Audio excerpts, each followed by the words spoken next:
Fallout Equestria Project Horizons Chapter 31 Battle. Just because you failed the sonic rain boom 100,000 times in practice doesn't mean you won't be able to do it in front of an entire stadium full of impatient, super critical spot fan ponies.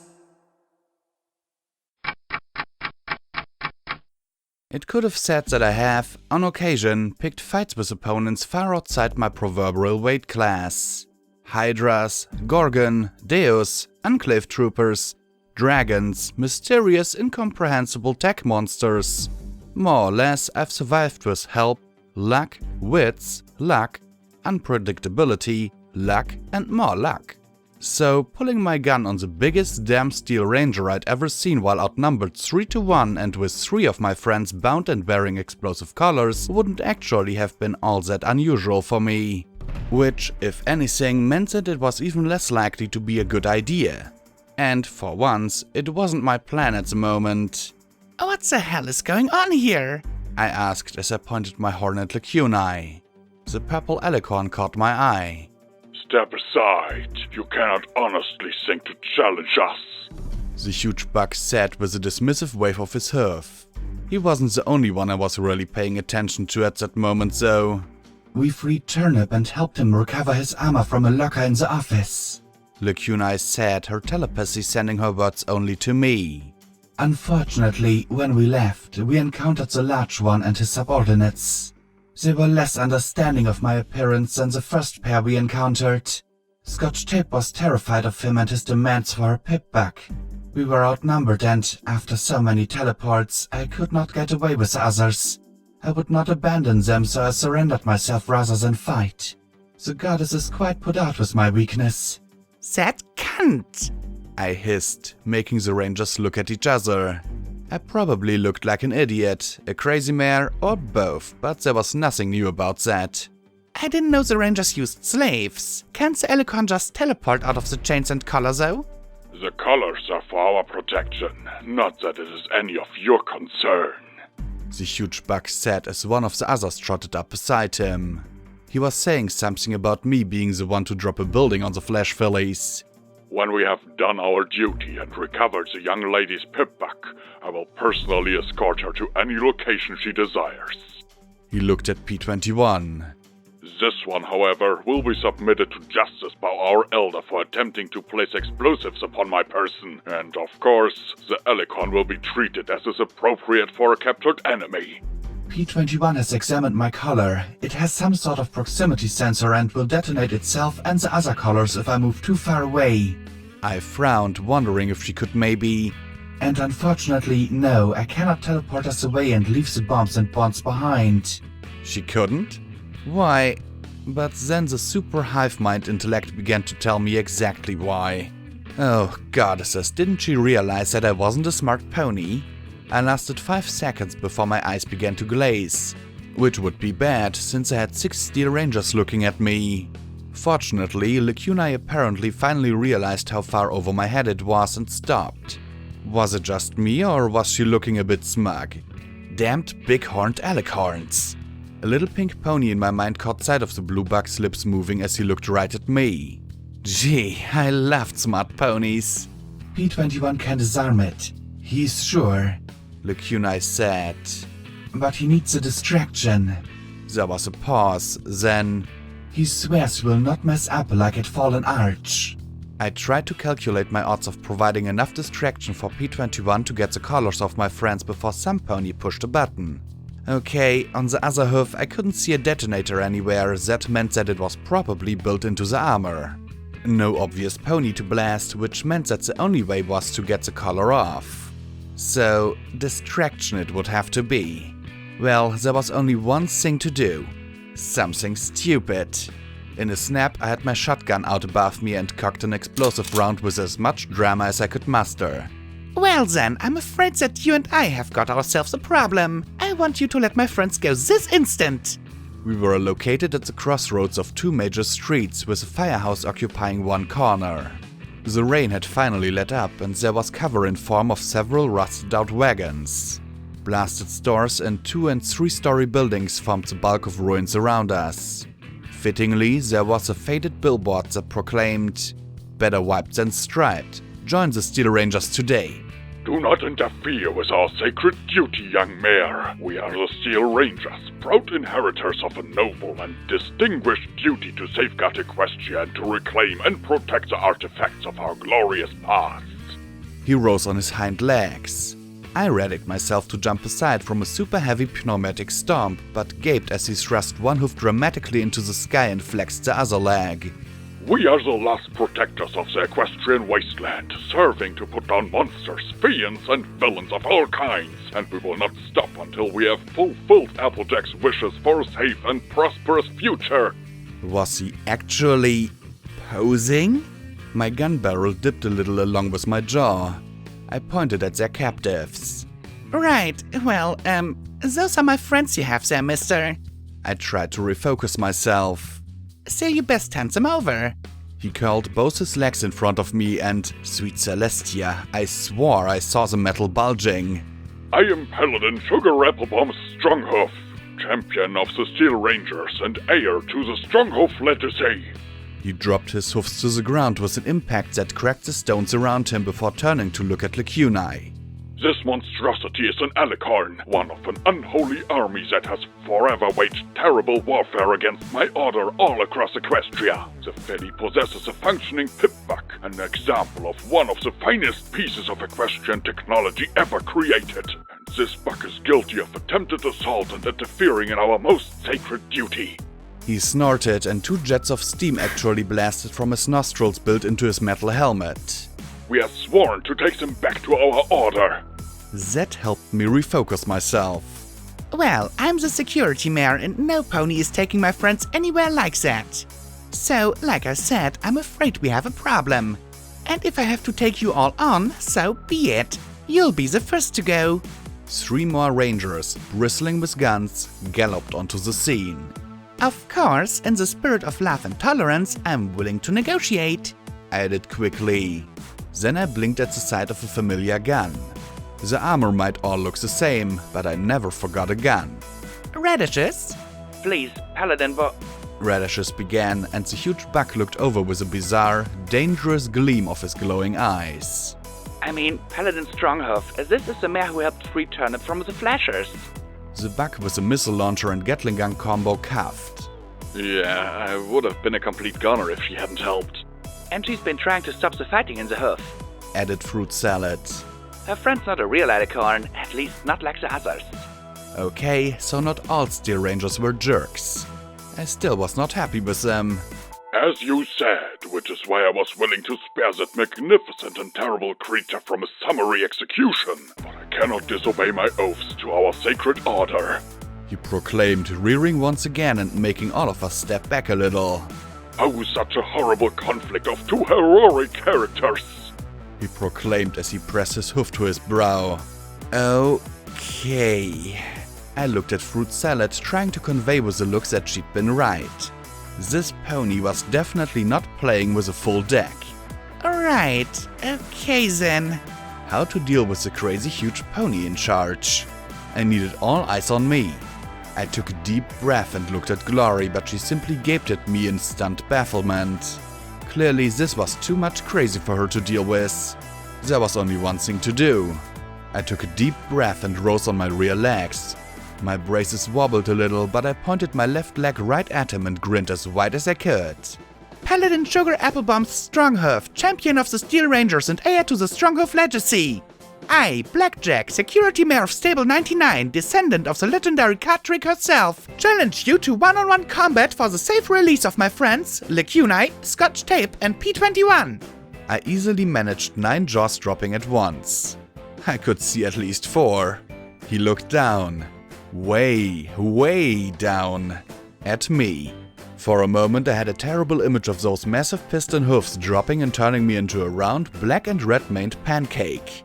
And then, faster than I could believe possible, he moved. But rather than smearing me into pony jelly, he swept me up in a massive hug, his speaker booming.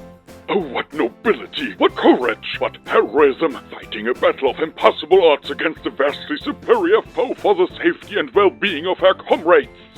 Holding me easily in one foreleg, he thrust his hoof towards the sky. This is the embodiment of all things the Steel Rangers should strive for. He tossed me above the ground, catching me once more in his hoofs and shaking me like a doll. I shall not decline your glorious sacrifice. Truly, this shall be a duel for the ages.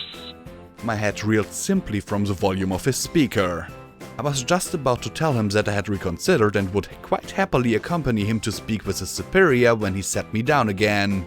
Prepare yourself, Blackjack. We engage in glorious combat, hoof to hoof, armor to steel. None of the noise or vulgarity of firearms for warriors like us. We shall engage in a battle of gentle ponies.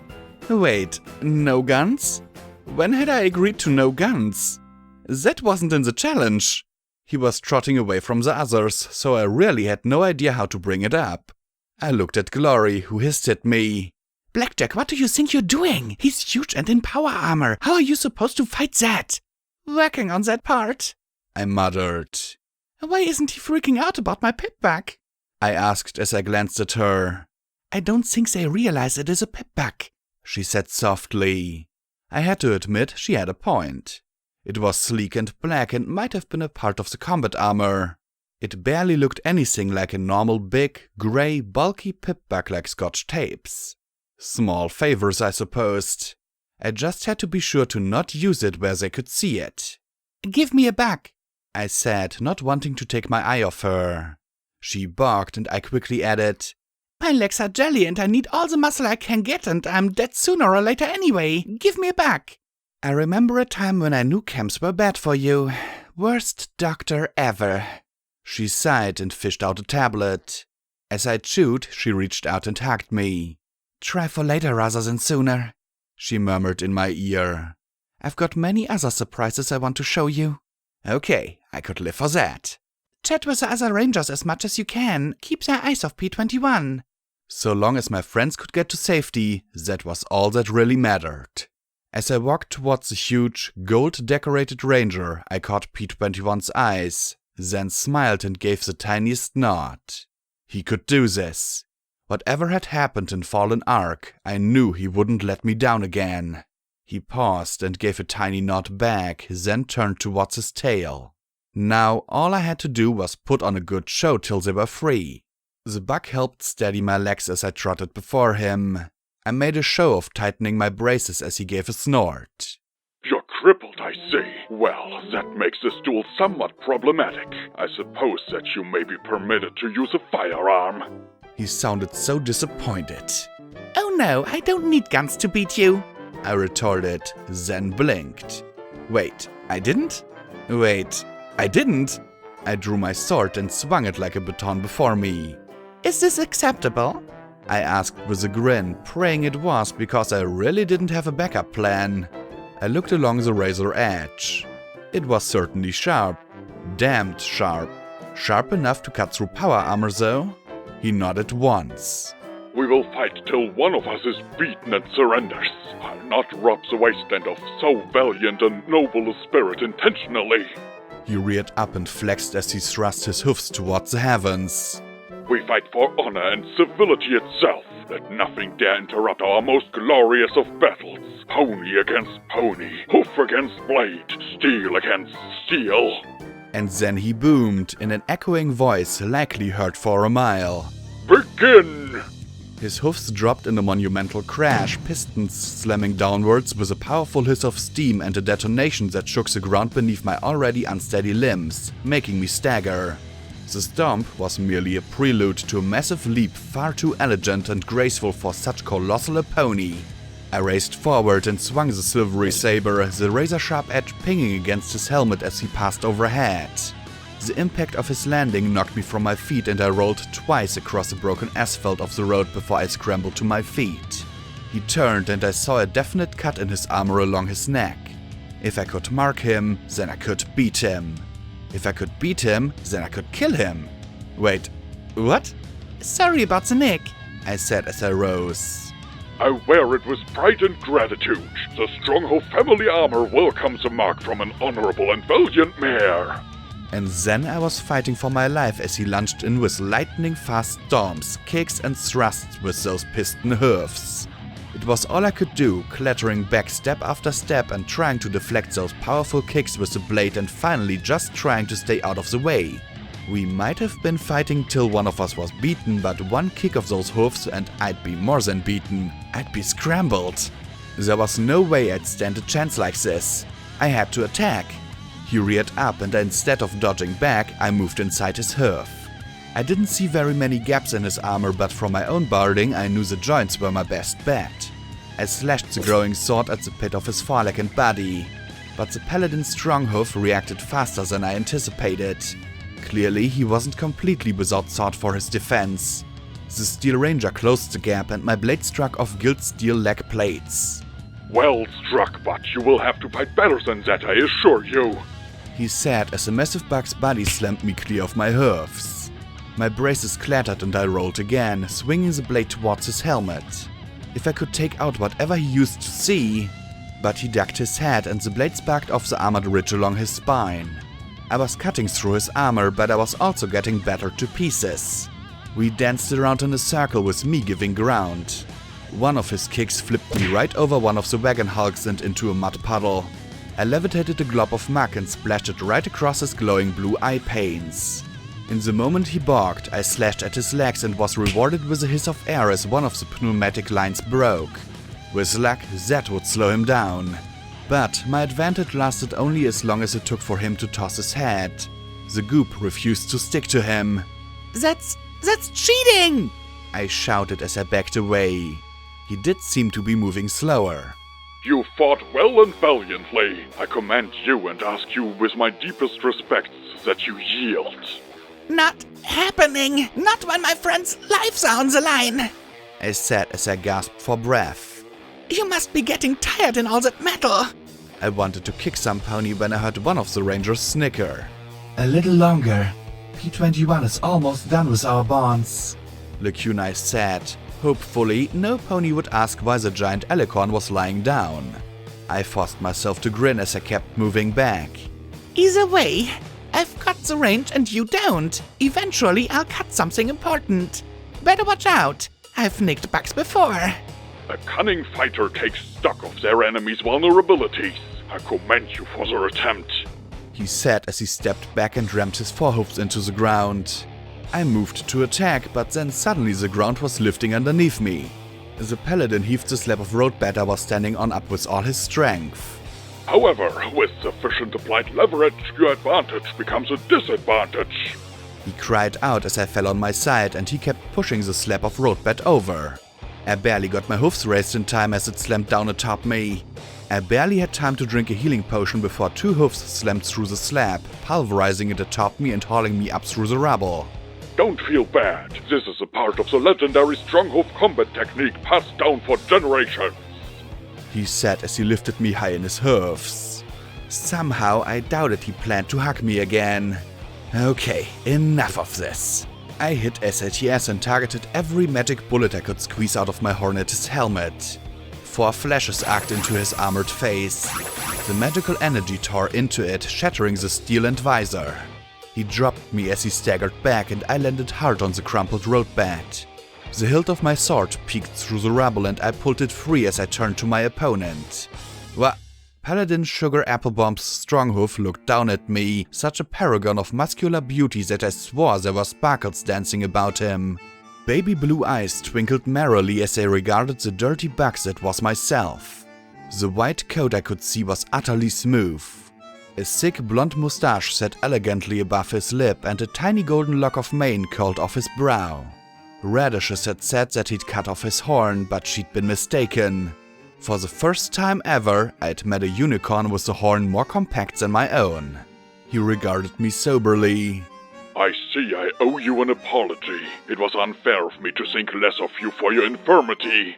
He rose and with a crackle and metallic popping he shed his armor, revealing more of his impressive musculature.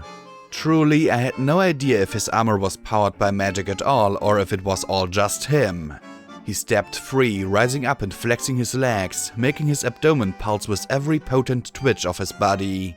But now you directly face the physique that has been passed down the Stronghoof line for generations.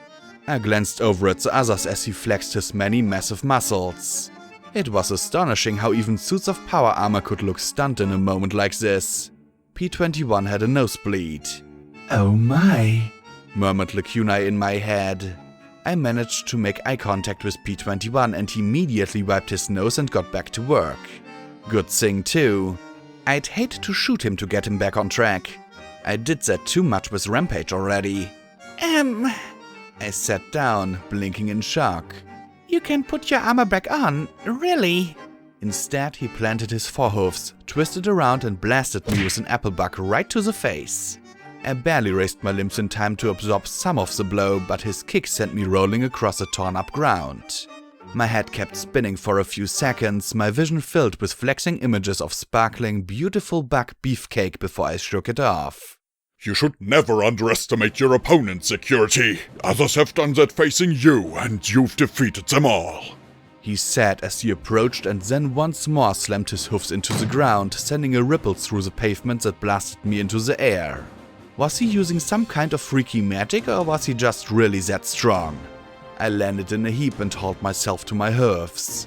Then he was once more upon me and almost all sort of defense was gone as he systematically pounded me again and again and again. It was all I could do to keep myself out of his hoofs. I finally pulled together enough focus to bring my sword to bear and got myself a little room to work with. Yet, no matter how I swung, I couldn't catch him. Damn it! I have to win! They're my friends! I shouted as he deftly avoided a horizontal slice. How did a buck that big and beautiful move that fast?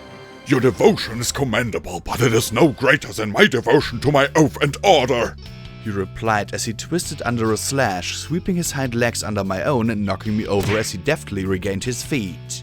Yield, I beg you! Never!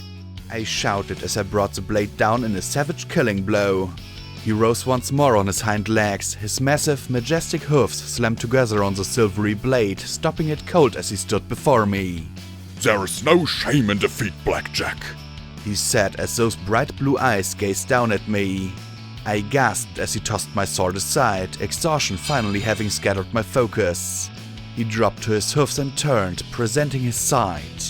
It was a clear shot in a futile struggle, but I was just that stubborn. I twisted and pulled back both my rear legs and slammed my hind hoofs directly at his side with all my force. He'd be able to block or deflect or simply take it, I was sure. Then he'd punt me clear over the horizon, but I'd be damned if I'd give up before then. But my hoofs connected solidly against his left side, just below the ribcage. Instantly he rolled over, wailing. Oh no, you've struck my splenic ganglion nerve cluster, a stronghold vulnerability that's been passed down for generations. Oh, the agony, the injury. Oh, I must yield. He lifted his legs to protect the spot I'd summed. Glory was mouthing the words, splenic ganglion, and looking confused. Release this noble fighter's friends. Huh? All eyes turned to P-21, holding Lacuna's bomb collar in his hoofs as unlocked chains dangled around the three. His own collar was nowhere to be seen. He looked down at the explosive in his hoofs, then back up at the Rangers. He spat the bobby pin back into his brushy tail. Oh, this is awkward. I'll say, I kind of expected not to win. Then the street exploded. Thanks Celestia, the street exploded. This was just the right time for an explosion. The blast tossed me aside, but Paladin Stronghoof calmly looked in the direction of the smoking crater and beyond, where 24 ponies dressed all in spiked, red-painted armor were charging. Several unicorns were flinging explosive parcels, and many of the Earth ponies had flamers already spurting burning sheets apparently at random. To arms, Rangers! Our enemies have found us! Stronghoof declared as he ran to his shed armor. Magically, it reassembled itself around his massive frame, and even his helmet repaired itself around his head. The red ponies were herding some familiar, frothing psychopaths ahead of them. They had to be closer to 30, maybe more. Any ponies that would use sick raiders as living weapons weren't my allies. Let my friends help you! I shouted, my magic seizing a tossed explosive and throwing it back at the gangers. You've demonstrated your honor, he replied firmly.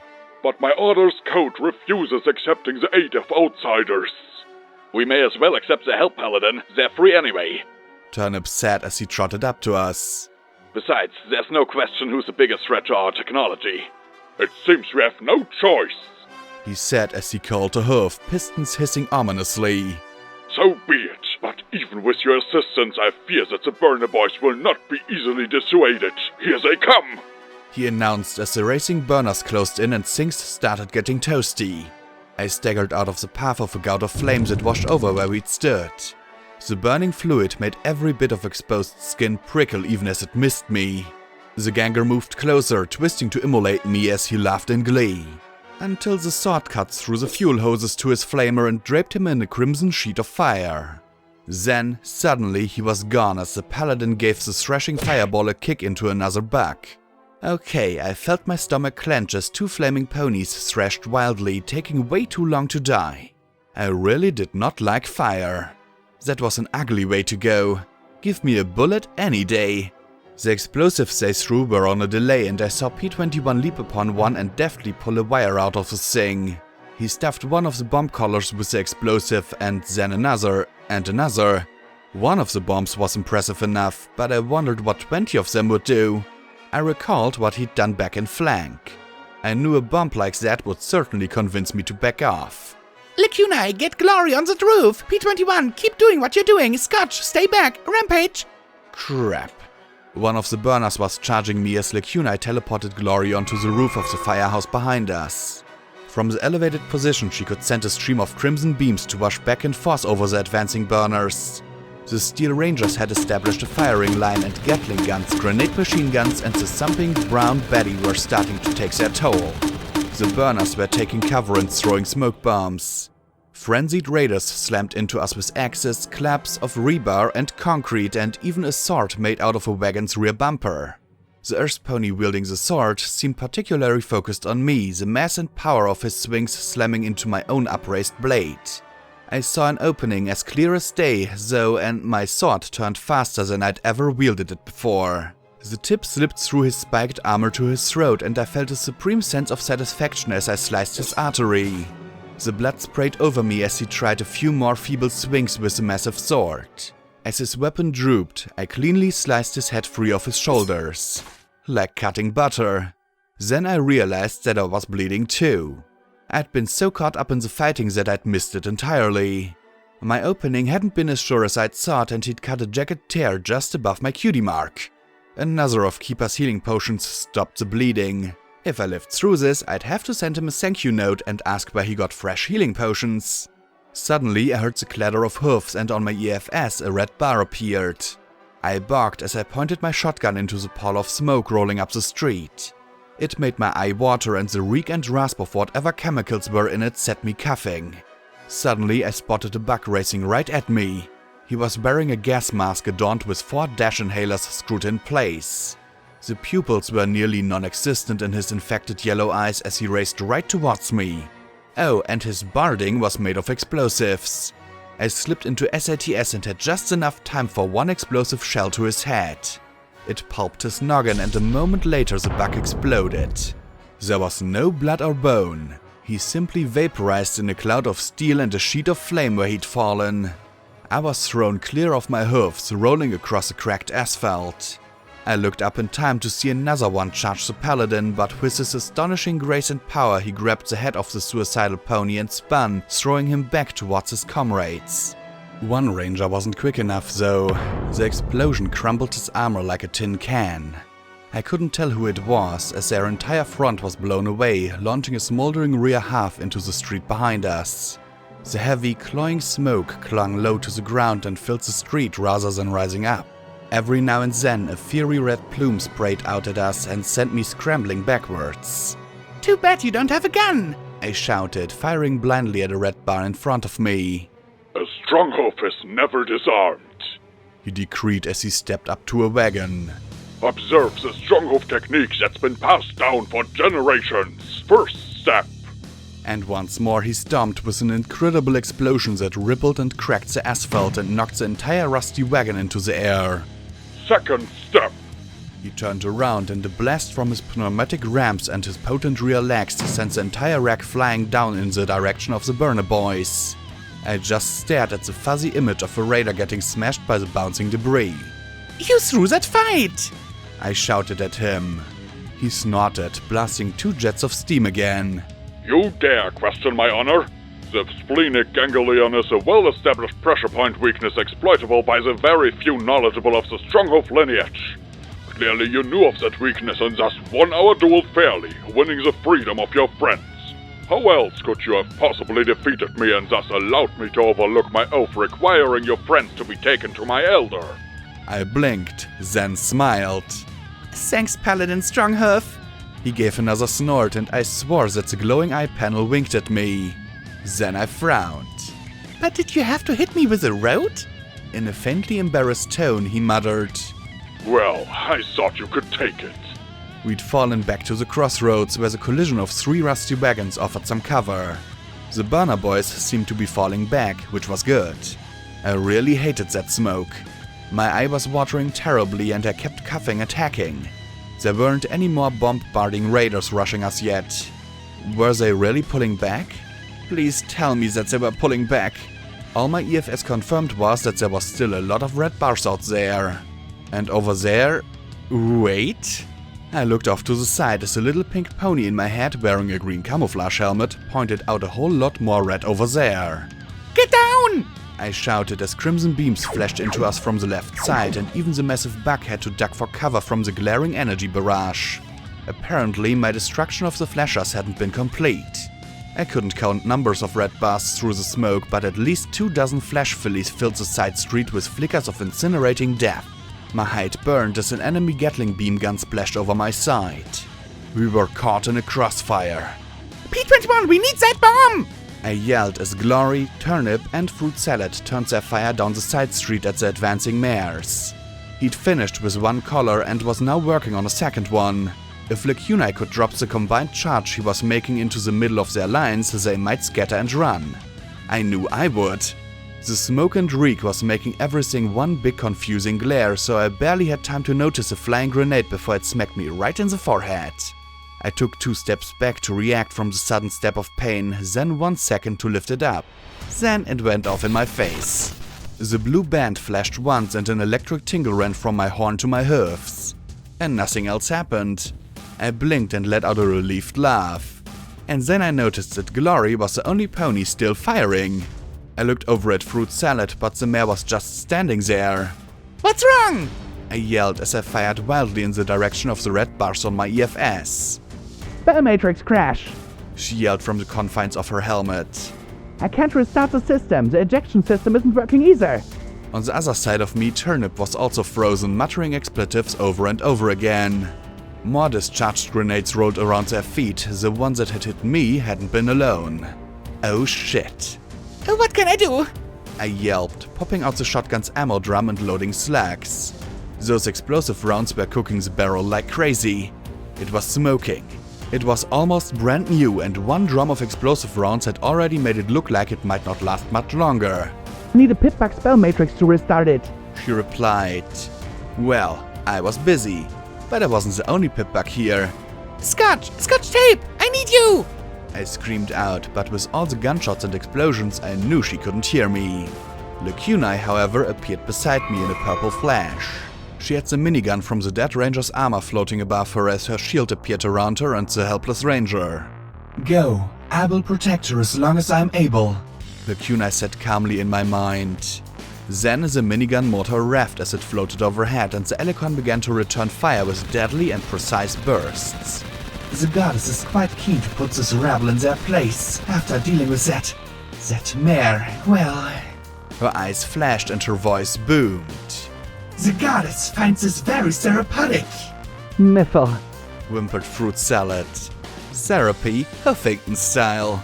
I loaded Scotch Tape's pip-bug tag and raced across the crossroads. There was P-21 strapping together a bomb that I hoped Lacuni would be able to drop on the flashers, but where was Scotch? Hiding in a wagon. The filly was curled up in a ball, shaking. I reached down and held her close. I couldn't ask her to do this. I should ask P-21 to take her out of here. Take her someplace safe. Someplace better. The rusted wagon jerked as a grenade detonated outside and she gasped, hugging her hoofs over her head. You can't protect her, Blackjack, the dealer said as he trotted up next to me. I have to. I whispered. You can't. Even if you protect her today and tomorrow, someday you will be gone. You can't spare her the terror, he insisted softly. Why not? Is that too damn much to ask? That she be safe and happy and not scared? I shouted at him. I'd saved one, just one, and I'd give anything I could to keep her intact. What kind of sick bird goes out of its way to hurt and scare a filly? I demanded. He just shook his head slowly. It's called growing up, Blackjack. And you can't keep her safe from that. Maybe I couldn't. But was it so wrong to try? Yes, if it meant leaving Fruit Salad to die. Damn it! I clenched my eyes shut as the wagon rocked again from a detonation outside. I looked down at her and sighed. Scotch, I need your help. She sniffed as she shook, looking up at me with wide, teary green eyes. There's a ranger who needs your help. She needs something called a spell matrix restarted. Can you do that? Yes, she stammered, then clenched her eyes shut. But I can't. I'm scared. I know you're scared. I'm scared too. If you stay close, I'll try to keep you safe and sound, okay? I said as I poked my head out. A red beam flashed before my eyes and I watched the tip of my mane transform into ash. My lips twisted into a trembling grin. I was fairly sure that Scotch might be the sanest one of us all. See? Nothing to be scared of. I'm not scared of the fighting. I'm scared of the metal ponies, she said as she shook her head hard. But I don't understand why I'm scared. I shouldn't be scared. I like machines. We tried to hide from the Rangers after Lecunai saved that one bug, but when he dug out his armor and put it on, I thought he was gonna gobble me up. It's like I'm a stupid baby or something, she said as she smacked her temples, shaking even harder. But you shouldn't be afraid, I muttered. Had the memory spell failed? Was it temporary? Or was there some instinctive part of her mind that remembered? Damn it, I knew it had been too easy. I know, it's just stupid. I'm stupid, she sniffed as she covered her face. You should have left me in 99. Then I'd be with Mama. I held her firmly. You're not stupid. Look at me. I'm stupid, I said, thumping my chest for emphasis. I get hit by boats. You're at least smart enough to avoid that. Despite everything, she made a noise, half sob and half laugh, and I held her close. I know you're scared. Being scared is perfectly normal right now, Scotch Tape. But there are 2 rangers who need your help. She curled up even more. If you can't go, tell me how to reset their spell matrix thingies. For several seconds she didn't answer, but then pulled out a strange golden wand thing the size of a pencil and studded with little gems. There was a tiny inscription. Property of rivets, give it the fuck back when you're done, she murmured softly. Hold this, link up to the armor and access system tools, system interface, master spell matrix programs, spell matrix restore, and if that doesn't work, full matrix reboot. She wiped her tears. I'm sorry, Blackjack. Hey, don't be, I murmured as I stroked her mane. You gave me what I needed. Stay safe, okay? I ran back to where Lecunai was almost single-handedly fending off the entire filly front. She'd not only levitated her own gun, but Turnip as well, her magic manually manipulating the weapons strapped to his armor while also firing deadly volleys of glowing arrows. Drop a boxcar on us, will you? Trap us in a memory orb? Toss a balefire rack in our face? She roared with the voice of hundreds. Put me down! Put me down! Put me down! Screamed Turnip as I rushed to Fruit Salad and began to try to use the system tools to restart his armor. I really hoped Paladin Sugar Apple Bomb's Stronghoof didn't see. Pretty much anything going on over here right now.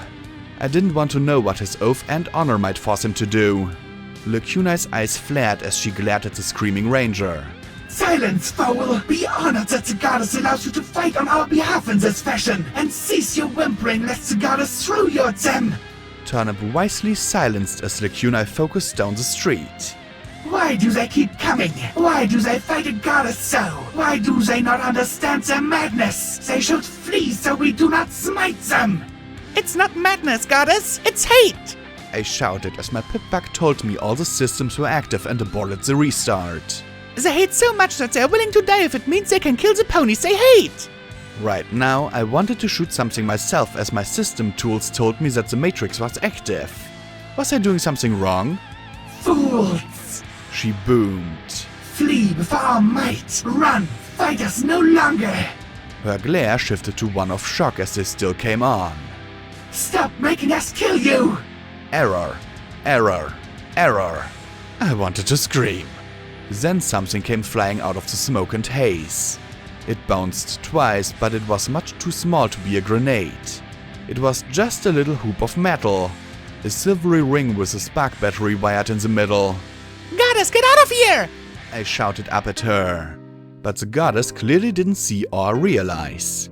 All I knew was that ring increased innervation and that innervation was bad for alicorns. Who'd thrown it? Had they known? Or was it just some desperate gambit? The battery flashed and suddenly the ring began to glow a baleful green. I had a sensation like being caught in that cistern. The screaming was building up and growing and I felt it tearing at me. The goddess had a much worse reaction.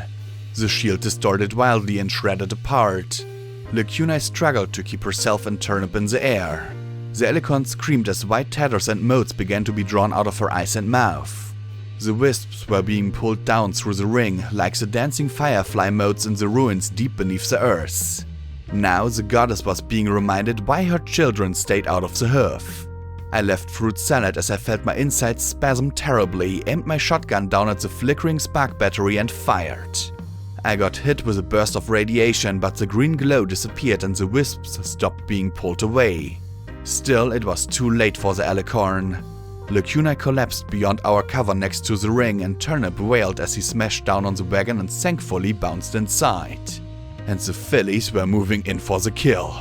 I clattered over the wagon as scarlet beams tore into my barding, making my eye tear as I fired wildly, not even bothering to aim but simply trying to pour on as much fire as I could. I bit down on Lacuna's mane and started to pull, but as fast as my fire was, I just couldn't suppress the advancing mares. But Glory could. And on Fire Station's roof she stood in full view to pour down a stream of red bursts that swept back and forth over the fillies.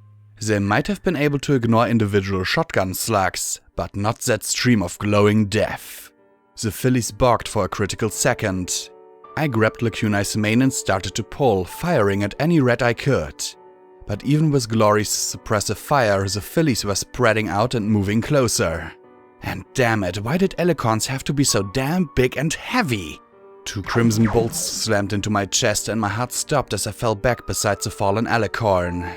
I lost my focus, the riot gun clattering down beside me as 3 fillies who'd been creeping along the sidewalk next to the blasted storefronts popped out. I saw one's lip moving. I think that she was yelling something about Diamond. Maybe some word of revenge or something. It didn't matter though. I tried to fumble for a healing potion. For something. Glory was firing so long and fast I thought I saw smoke rise from her weapon. I wondered how much ammo she had left. Couldn't be much. The 3 fillies pointed their weapons at me. Game over. Then they exploded and my eyes slowly followed the smoke stream up to Fruit Salad standing atop the rack. Missile after missile streaked down the street, forcing the fillies back into cover. A few moments later, Turnip pulled himself up as well and joined her in driving the fillies back. Ow! I murmured weakly. And then Scotch Tape was there, lifting a healing potion to my lips. She was shaking so badly that she nearly dropped it, and from the smell she was going to have to wash her utility barding. The purple fluid was a bit watery and not too pleasant tasting, but it restored me enough to drag Lacuna the rest of the way around the cover of the wagon. Ow! I coughed, aching as I looked at the young olive mare. It kept telling me it wasn't busted. Wrong matrix, Blackjack. I think that you were trying to reboot your own pip-bug, she said with a nervous smile. She then frowned and lifted the key. And you dropped this. Don't you know how pissed rivets would be? Hey, I'm security, okay? I can handle shooting things and enforcing the rules. Maintenance actually has to do the stuff that matters, I said with a nervous smile. But I was done for the moment. Those 2 shots had nearly taken me out. Lacuna was still unconscious, and who knew when, or if, she'd recover. Glory had disappeared from the rooftop. Radishes and Stronghoof were withdrawing as well. Their armor was smoking and Brown Betty had taken quite a beating. The Burner Boys pushed in from the south. The Phillies from the east. If the Rangers carried Lacunae and me, perhaps we could run for it. Maybe. Right now we could only get as far as the firehouse. A pity. It seems that we won't have an opportunity for a true rematch. Paladin Stronghoof said as we fell back inside. Glory was in the corner working furiously to convert her gem cartridges into drums for her Gatling beam gun. She saw me and I gave her one smile and wave to put her at ease. She nodded. P-21 joined us, a particularly ominous-looking bomb sitting on his back. He turned the two collars and the explosives into one large, formidable duct-tape wad of bomb. Where are they all coming from? I asked as I saw a wall of red advancing. I knew there were some big gangs in the hoof, but this was ridiculous. The huge paladin answered us. Big Daddy liberated every slave west of the river, gave them a gun and sent them to fight. The Highlanders are getting involved as well, and the Half-Hearts are competing with the other gangs for the most Rangers killed. I understand that they've got fighters from as far south as Flank brought up here, and there's talk of Griffin mercenaries to the west. I suppose we should be grateful that those damned Zodiacs haven't gotten involved. Paladin Bombs said darkly as his armor repaired itself around him. Scott had her eyes closed and seemed to be focusing on trying to help Lacunae by rubbing her shoulder and muttering that it would be okay. It seems that our order has done little to earn the love and admiration of the rest of the city, and that most will quite welcome our destruction. Oopsie, I muttered as I rose to my hoofs. Lacunae's eye was open and she looked at me with an expression of profound suffering. Having a goddess stuffed inside you and then ripped out couldn't be fun. So, what's the plan? I will go forth and engage their forces on my own. While they are distracted with me, your friends will be able to escape. Use a bomb to cover your withdrawals when I fall. He said matter-of-factly. It has been an honor, Security. For the record, I feel you would have made an outstanding Steel Ranger. The Phillies and Burners outside were grouping up for a big push. That won't be necessary. From outside boomed a Buck's voice fit to make my teeth rattle. A half-dozen explosions tore into the gangers, making them scatter for cover. A section of wall was blown in, showering us with rubble, and in walked a Buck who could have been Deus's power-armored twin. He wore two massive artillery guns just as the former Reaper had.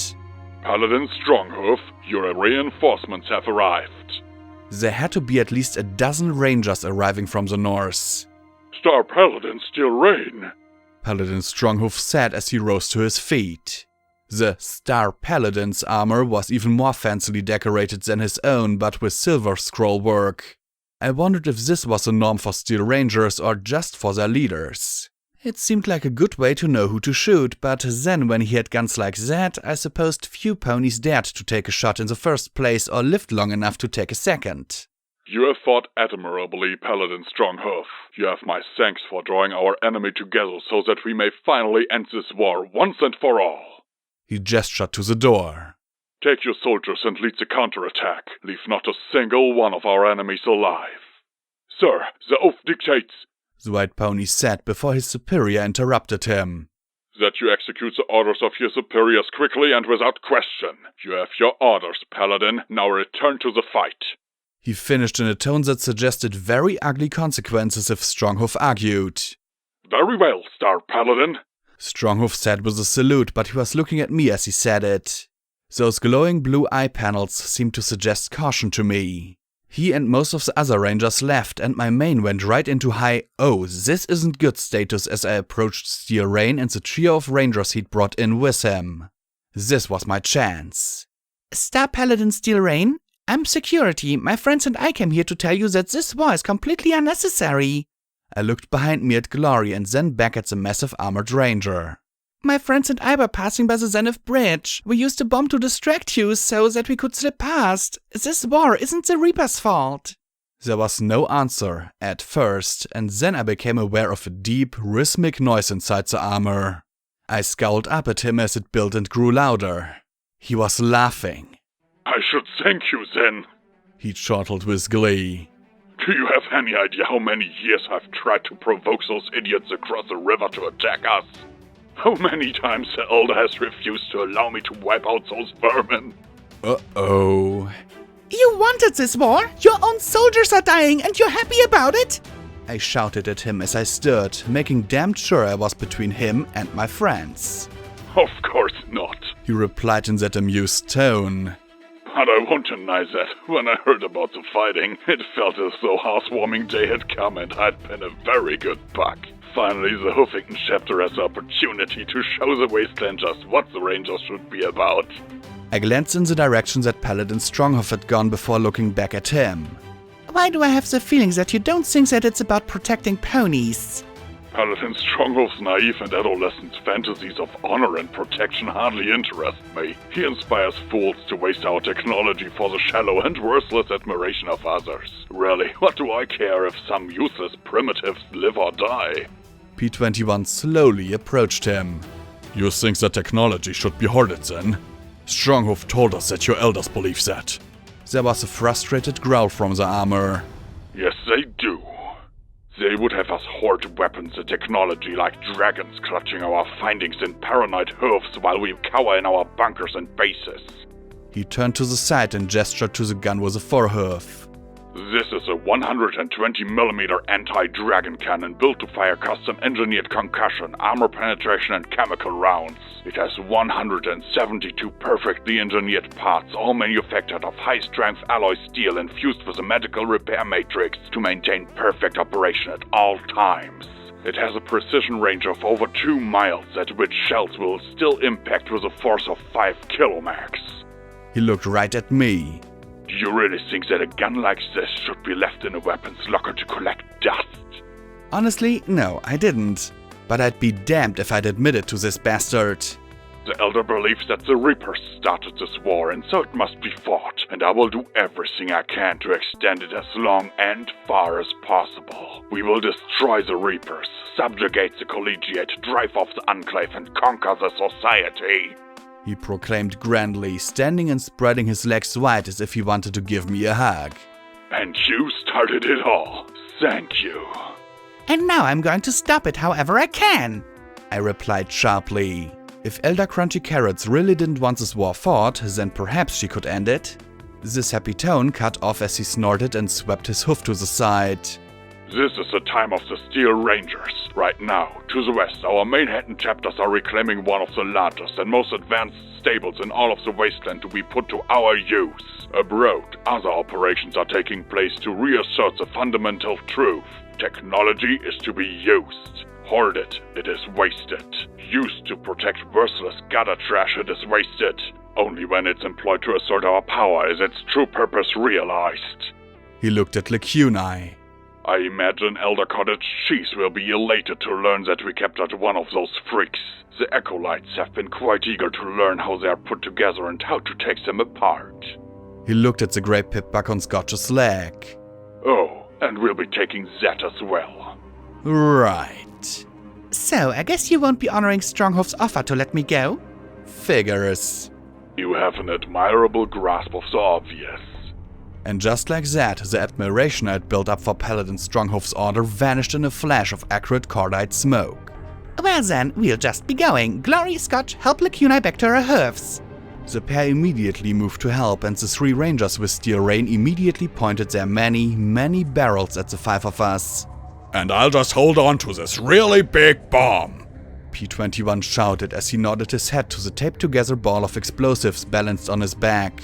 Should be enough to level this whole building, he added as Steel Rain pointed his guns right at the blue pony. My friend didn't flinch in the slightest. A bomb without a detonator, and I really hoped this ass didn't know that.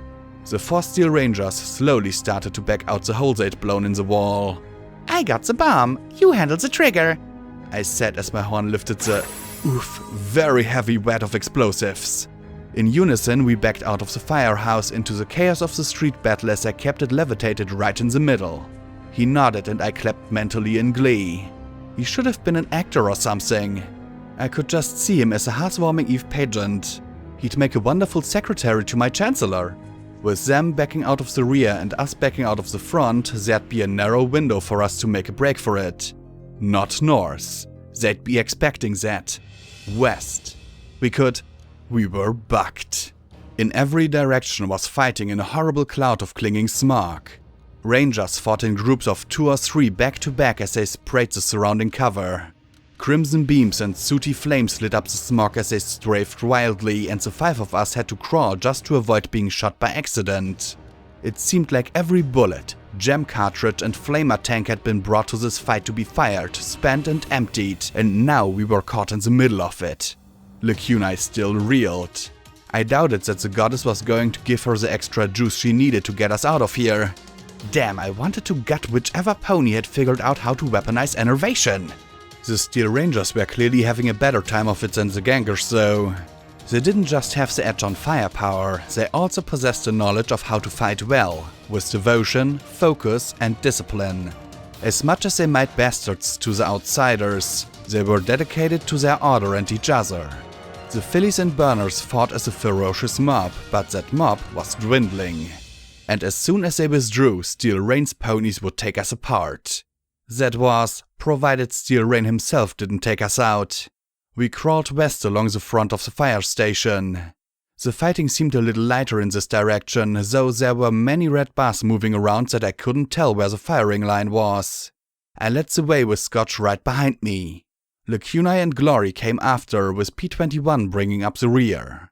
Then there was a crump as the flaming bomb detonated to my left, the heat and glare making me turn my head away towards the north, to the side of Steel Rain's barrels as the smoke parted between us. I kicked back as hard as I could, smacking Scotch right in the face and knocking her into the hoofs of Glory and Lacuna. I heard a familiar click as I crouched and jumped, a little blue Pegasus shouting at me to go higher, higher. I drew up my legs. Then there was another click, and for a moment I felt stuck in SATS as the anti-dragon cannons fired. The shells missed, flying under me and passed over my friends to impact the ground and tear a 20-foot line across the crossroads. The shockwave flipped me end over end, and the entire world became oddly muffled as I crashed to the asphalt. Steel Rain ejected the 2 spent shells, and I saw them spinning away behind him, trailing smoke as the autoloader slid 2 more shells home. I just lay there as little ponies tried desperately to get me to my hoofs. Move! My body didn't. Get up! My body couldn't. Hurry! Everything felt like I weighed 1,000 pounds. 2 Rangers went straight at my friends on the far side of the torn-up section of street. Only Lacuna's feeble shield protected them as they fired back. The Star Paladin leveled those guns right at me. I think he said something. Some pony was screaming words, but it all sounded like I was at the bottom of a bathtub. I tried to rise, but the brace on my forehoof was busted. The leg just bent instead of supporting me. Then a familiar pony crashed into the side of the massively armored Steel Ranger. At first, I believed she'd been thrown against him, but instead she wrapped her hoofs against his armored frame as if giving him a hug. Slowly, it seemed, her legs straightened as she lifted his entire front up before her. The cannons fired high, the shockwave again bouncing me across the broken ground, but the shells arcing away into the sky.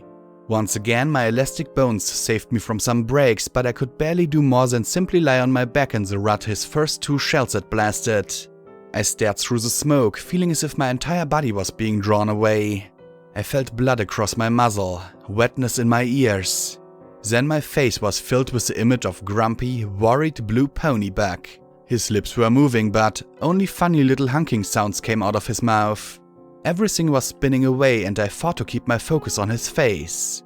It was weird to feel spinning as he held my head still in his hoofs and pressed his lips towards mine. Oh yes, this would be a nice way to go. I puckered up for him. Then I felt the stem of the healing potion bulb on my lips and I blinked. I rolled my eye down to look at the healing potion bottle in his mouth. The flat-eyed look he gave me seemed to say, "Just drink it, you idiot." Good idea, P-21. I slugged down the potion and felt the pain in my ears subside. When I finished, I lay back in the middle of the battlefield. Then my gaze connected with a trio of ponies charging a pair of rangers. It wasn't the numbers that drew my eye, but their weapons. How many mares around the hoof fought with a massive hammer, a chain and a fire axe?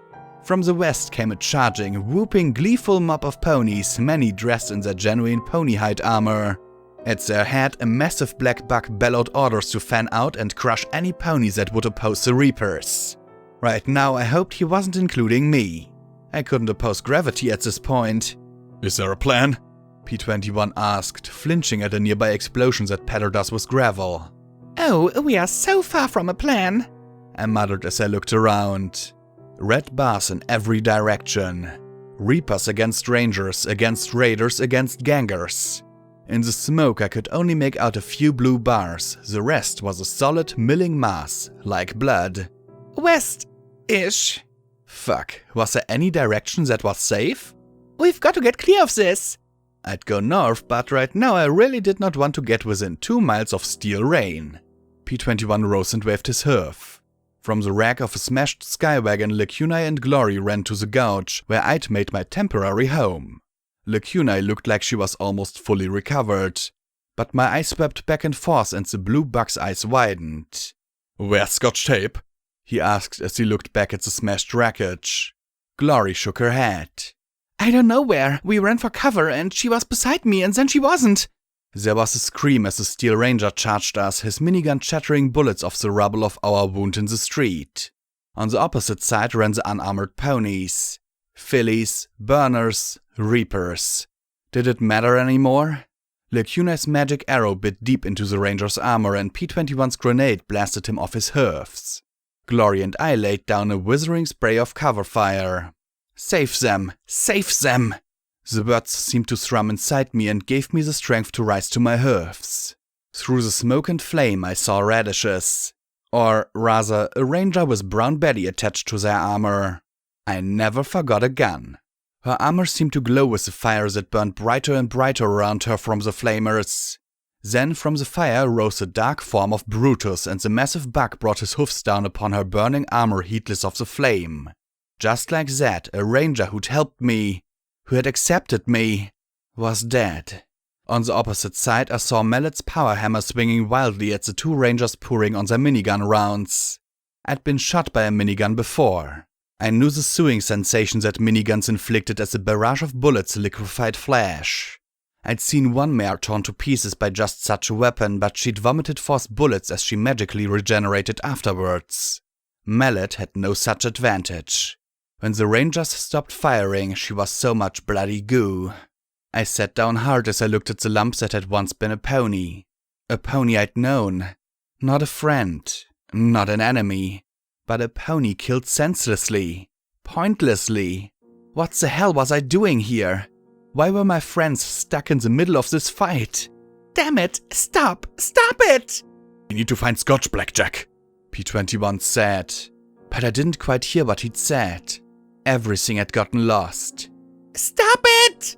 I shouted as I tried to fight my way out of the hole on my broken braces.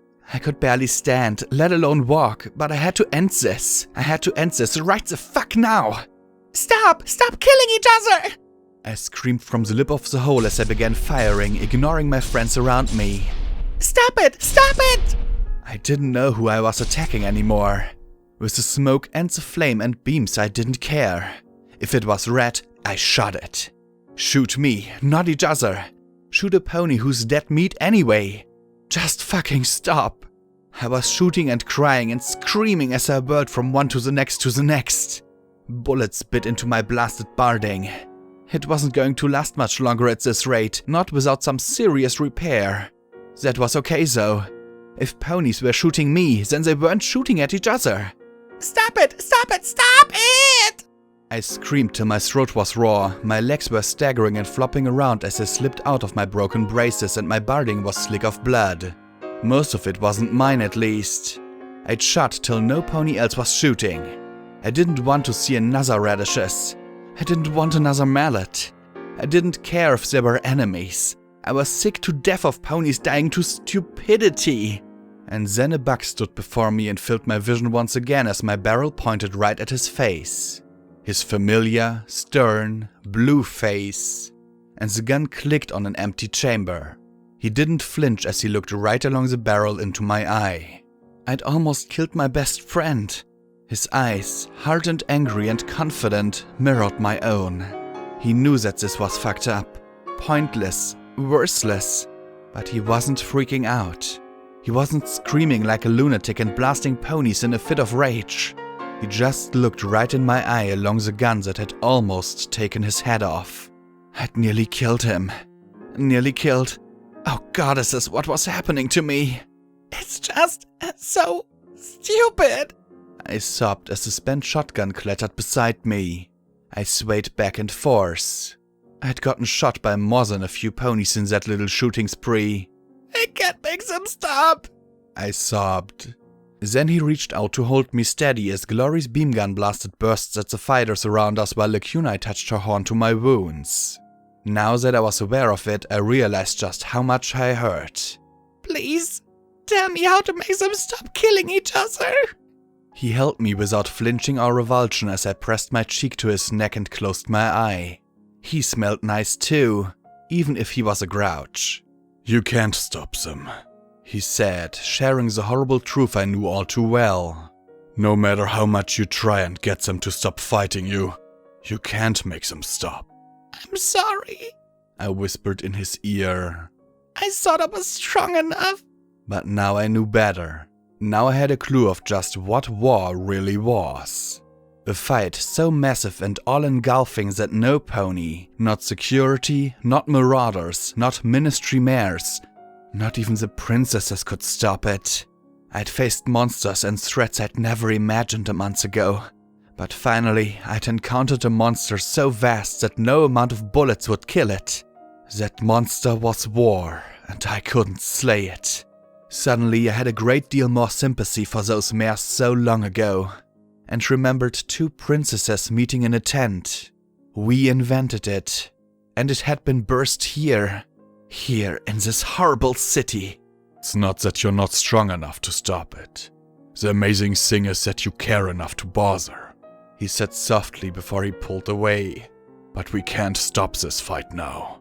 We need to find Scotch and get out of here. Can you find her pip-bug tag? Because that was something I could do. Something that I could accomplish. I sniffed and nodded. Yeah, if you have any duct tape left, can you tape up my braces? Damn things broke. Damn things had busted from steel reins two near misses. I'd have been blackjack foam if he'd actually hit me. I loaded the tag for Scotch Tape's pip-bug. Don't think about what you almost did. Don't stop. Just get Scotch Tape and get out of here. Then I looked at the shotgun and hesitated. I'd almost blown my friend's head off. Would I be safe with it? Would they be safe if I had it? As if reading my mind, he scooped up the weapon and pressed it to my chest. Take it. Just stay with it, okay, Blackjack? If you lose yourself, we're all lost. Right, yeah, good point, I said as Lacuna finished her healing. The purple alicorn looked as if she'd been put through the ringer. Apparently even alicorns had magical limits. The pip-bug tag was to the northeast, back at the fire station. A good place for cover. I looked at my duct-taped limbs. This was rapidly approaching pathetic. Let's get her quick. Together we kept as low as possible as I click-clacked my way back towards the building. The roof was on fire. There was something ironic about that, I thought. Get her, get out, don't get dead, and get north to talk to Crunchy Carrots and stop this insanity. There, that was a plan I could do. I pulled my head together as we moved between puddles of burning chemicals.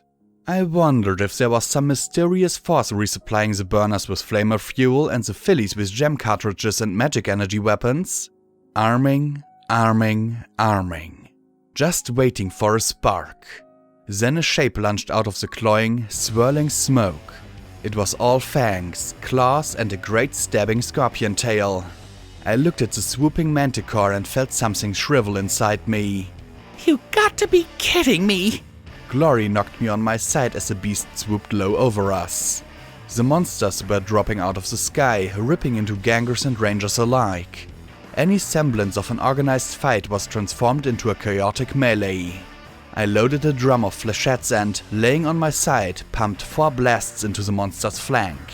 It roared, stabbing wildly with its tail as it brought its face around to bite. A 5th blast liquefied its features. I stared at its great gouged-out eye socket as its mouth spread wide. A 6th blast tore down its throat and it finally collapsed. I swapped to slugs after that, forcing myself to my hooves. You can move faster than any of us! I told P21. Get in, get her out. Right. Then do you want me to set off the bomb? He asked. I blinked in confusion. Maybe I had more brain damage than I thought. He waved his hoof at the building. The bomb. The great big honking bomb we left in there. Are you saying that thing works? I gaped back. He rolled his eyes. Do you really think I'd rig something like that and leave the detonator in their hoofs? Right. Because he was a smart pony.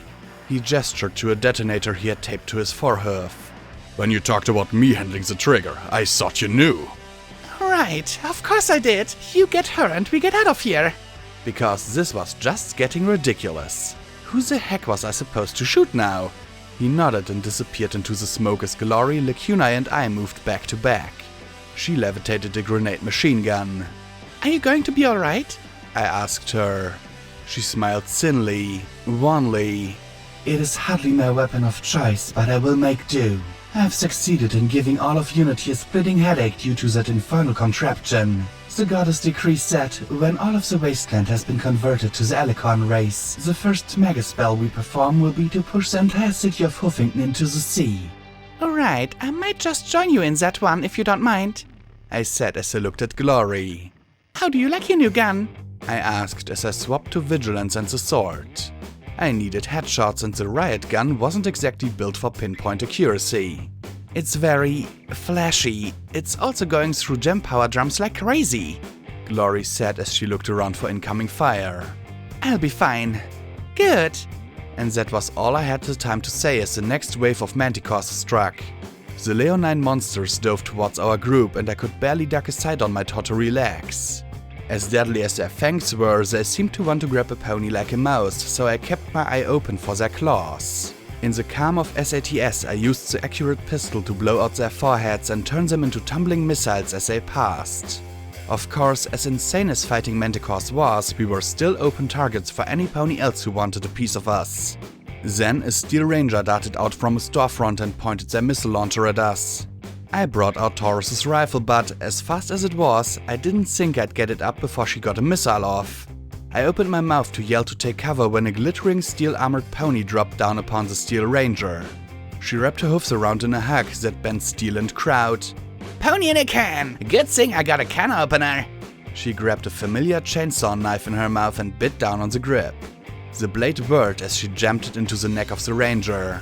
The power-armored pony struggled, but the Reaper just crushed down even more as the blade chewed up the side of her armor. Suddenly, red began to spurt out through the jagged tear in the metal as the pony within the metal shell screamed and then fell silent. Then, Rampage tossed the ranger aside. Her armor showed hundreds of dents from minigun rounds and her hoof claws were blackened by fire. Blood smeared her helmet's blade and the jagged spine along her armor. Hey, Blackjack! She grinned widely as she trotted towards us. This is wild, huh? A manticore swept in and she leapt up to meet it, using her weight to flip it over in mid-air. The manticore crashed to earth before us as she finished the flip and rammed her armor's foot-long spines through its sternum. I don't think I've ever had so much fun! I just grinned like an idiot as I trotted towards her, while she pulled herself off the carcass. Rampage, Then she was on top of me, smashing me down and pressing her hoof blades to my throat. Big Daddy told me to kill you on sight. So you have one chance to say something. Say it. She said matter-of-factly. Get off her now! Glory shouted as she brought the Gatling beam gun to bear. Or I will give you another childhood! Right. I'll get to you in a second, Turkey. This is between me and Blackjack. She looked down at me. Well? I closed my eye and said, I'm sorry, you were right. She didn't tear out my throat, so I continued. We should have helped Scott through it. I shouldn't have tried to shelter her. Rampage sighed softly as I looked up into her pink eyes. Then she thumped my head softly. Technically, I'm only supposed to let you live if you agree to fight for us, but I'm really lousy at following orders like that. She climbed off and helped me haul me to my feet. You look like shit, Blackjack. Appropriate, I feel like shit. I replied as I stabilized my wobbling legs, looking around. Where the hell did all these ponies come from? Are you serious? She asked with a little smirk. You don't think that Big Daddy's only big in with the Huffington gangs, do you? Soon as the fighting got serious, he called in favors across half of Equestria. More are coming west every day. This is the greatest stomp in the history of the wasteland. The Rangers are finally getting everything they deserve. It's wonderful. Then she pointed at the dead Manticore. These are a bit much though. Gangs from all across Equestria? It's insane. Why? What the hell are they coming for? What? It's not like we're the only ones. A contingent of Steel Rangers arrived by boat this morning from Trottingham. There's fighting in the south with the Picos and flank against Zebras out in the Badlands. Red Eye's forces are picking fights with the Society ponies. I'm amazed the Enclave and the Collegiate haven't started shooting. Well, the only part of the hoof that isn't crazy is the Northwest. And that was because I gassed my stable, preventing the Overmare from leading a cannibalistic crusade against the hoof. It's not a coincidence, I muttered weakly as I looked around at the fire and smoke. I get EC 1101 out of stable 99 and suddenly everything explodes? It can't be a coincidence. Well, it's not just here either. Apparently the Rangers are stomping some stable outside Ponyville. There's war in Philadelphia. Red Eye has an army that's moved in around 10 Pony Tower. All of Equestria is going nuts. It's amazing. Rampage said with a grin, then looked to the side. Hold on to that sword, Blackjack. And she crouched and leapt onto the back of a Manticore, savaging 3 armored ponies. At least we can trust the Enclave to stay out of it, Glory said as she coughed. There's no way they'd stick their wings in this mess. I gave her a skeptical look and she said stubbornly, No pony up there would be dumb enough to mess around with things on the ground right now, okay? But she still looked worried. The Enclave might not do anything against the surface, but what about against its own? I looked towards the firehouse. This was taking too long. Had something happened to Scotch? Had they been caught? Killed? My mane crawled at the possibilities. Right between my shoulder blades. Maybe I was paranoid. Maybe I'd finally cracked, but I flopped over to the side. For a second I felt like a complete idiot. And then the monster pony swooped by over me. The mare's scorpion tail glanced off my barding as she flapped her bat wings wildly. Then she dug in her claws into the asphalt as she slid to face me. How'd you hear me coming? She asked, her tail stabbing at the torn-up street, her blue eyes glaring at me as she bared her fangs. Oh well, at least we can finish this. I hauled myself to my feet. Yeah, let's end this jet stream, I said as I looked at the tawny combination of pony and manticore, not taking my eye off her as 4 more manticores landed around us. Then she blinked her blue eyes in confusion. Jetstream? Suddenly she burst out laughing. I'm not Jetstream. I blinked. Well, aren't you? Had Sanguine altered her memory? Had the fusion mega spell robbed her of her identity? She looked at me with a smirk. What the hell are you talking about, security? My name's not Jetstream. You couldn't pay me to be that stuck-up. Before my change, my name was Brass. Brass? That mare who'd fucked with Doof? I stared at her. Then how'd you become... This? She gestured to herself with a clawed hoof. Oh, I jumped on this the first chance I got. A leg up on the food chain, wings and command over these damn critters. What was there not to love? True, they stuck me in stasis when the file was locked down, but I got to admit, I like the wasteland a whole lot more. I looked at her and then pointed a hoof. So, you were a soldier, volunteered to become this and couldn't be happier? That's right, she said with a chuckle, snapping her tail. No angsty backstory, no regrets, you're perfectly happy being a monster? I said as I smiled. She scowled at me, her claws scraping the broken up pavement. Absolutely! Then she growled as I burst out laughing. What's so funny? Glory and Lacuna looked at me in concern. Understandable, given that I'd been running around screaming like a maniac just a few minutes ago. I sat hard on my haunches and looked to the sky, extending my legs as if thanking the goddesses themselves. Finally! I finally have an enemy to fight that I don't have to feel sorry for! I said, tears running down my cheeks as I loaded a magazine of hollow point rounds into Vigilance. Do you have any idea how many times I've had to fight a monster pony only to guilt and whine and angst about it afterwards? But you're a complete monster, Brass! I said as I slashed the sword in front of me. Do you eat folds? Tell me you eat folds and rape helpless little ponies. That'll be the icing on the cake. I laughed in mad glee, doing a shuffling little dance with my taped up legs. Woohoo! No regrets! No, sir! No regrets! Not for me! Woohoo! I sang as I danced around in a strutting trot. She roared and charged, and then just as suddenly danced back on her claws as my sword sang in a slash before her. Back and forth the blade slashed, inches from her face as I charged her. No angst! No moral dilemmas! No wondering if I did something wrong! Hold still! I shouted in glee as I raised vigilance, slipped into SATS and queued up 4 shots. It was a testament to her speed that she was able to raise her clawed hoofs to shield her face as the bullets blasted great big bites out of her hide. You're insane! She shouted. Fury, damn it! Kill her! From my blind side, a mare said in a bored tone, You're such an idiot, Brass.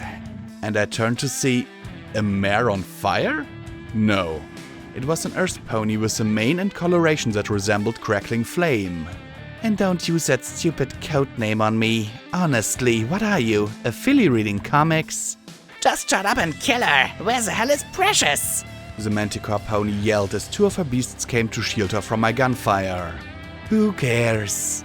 The orange and red mare drawled. Get clear. Now that's never a good thing to hear. I brought the gun around and pointed it at her head. Get back! She didn't. Get the fuck back! I did not like how casually she strolled towards me or how the tawny manticore monster was moving away. Yeah, add a few more expletives. See if that works for ya. She said as she started tossing bits of junk and garbage onto her back. So, Sanguine wants it bad. In fact, he wants it so bad that he started cutting power to our stasis pods for more help. So you can come with us and give it up, or we take it. Or you tell him no dice. I replied as I backed away from this weird mare, trying to figure out her saying. What was she fused with? Given how the other was moving away, I gestured for Lacuna and Glory to move away too. Neither looked particularly happy about it, especially given that they each had a manticore snapping at them. Beamgun bursts and magic arrow kept the monsters back, though as the mare kept on picking up pieces of junk. Look, Deus wouldn't have been after it if Sanguine hadn't had his hoofs in the fire, and Sanguine wouldn't be after it if something didn't have his hoofs in the fire. So just give it up, she said as she looked at me dully. You know what? Fuck it. The flame mare closed her eyes as she started to glow. And she exploded. You know, I was rather sure that I had completely surpassed my quota of explosions for today, and it wasn't even noon. The junk she tossed on herself became deadly shrapnel that whisked past me as I slid across the ground to come to a halt against the dead ranger. Then the pile of ashes glowed, and from them reformed the flame-colored mare. Ow, she muttered with a hiss of pain, looked at me and started trotting towards me again with an annoyed look. Wow, most ponies don't need to see this a second time, she said as she started to glow once more. Rampage darted in front of me as the mare flashed and exploded again, as the flames washing over her armor and cooking her striped hide as she shielded me from the blast. Toasty! Rampage yelled, the blackened flesh already beginning to heal. I got this one, Blackjack. Rampage, are you back with us? I asked and saw her pink eyes hesitate. Is Scotch okay? She asked, biting her lip. I don't know, I admitted, looking towards the firehouse. What was taking them so long? I could see the tech and the blue bars. Let me know when you do, she said as she turned towards the regenerated yellow and orange mare. Okay, Sparky, let's see it again. And she charged at the startled-looking mare, who glowed as Rampage bulldozed her off to the north. Then the mare exploded again, and I heard Rampage laugh in glee. Okay, this is getting surreal, I muttered, then grinned at the manticore pony as I struggled to my hoofs, tottered, and fell flat on my face. Well, I wouldn't let that stop me. Oh, Brass! I sang as I lifted the glowing sword.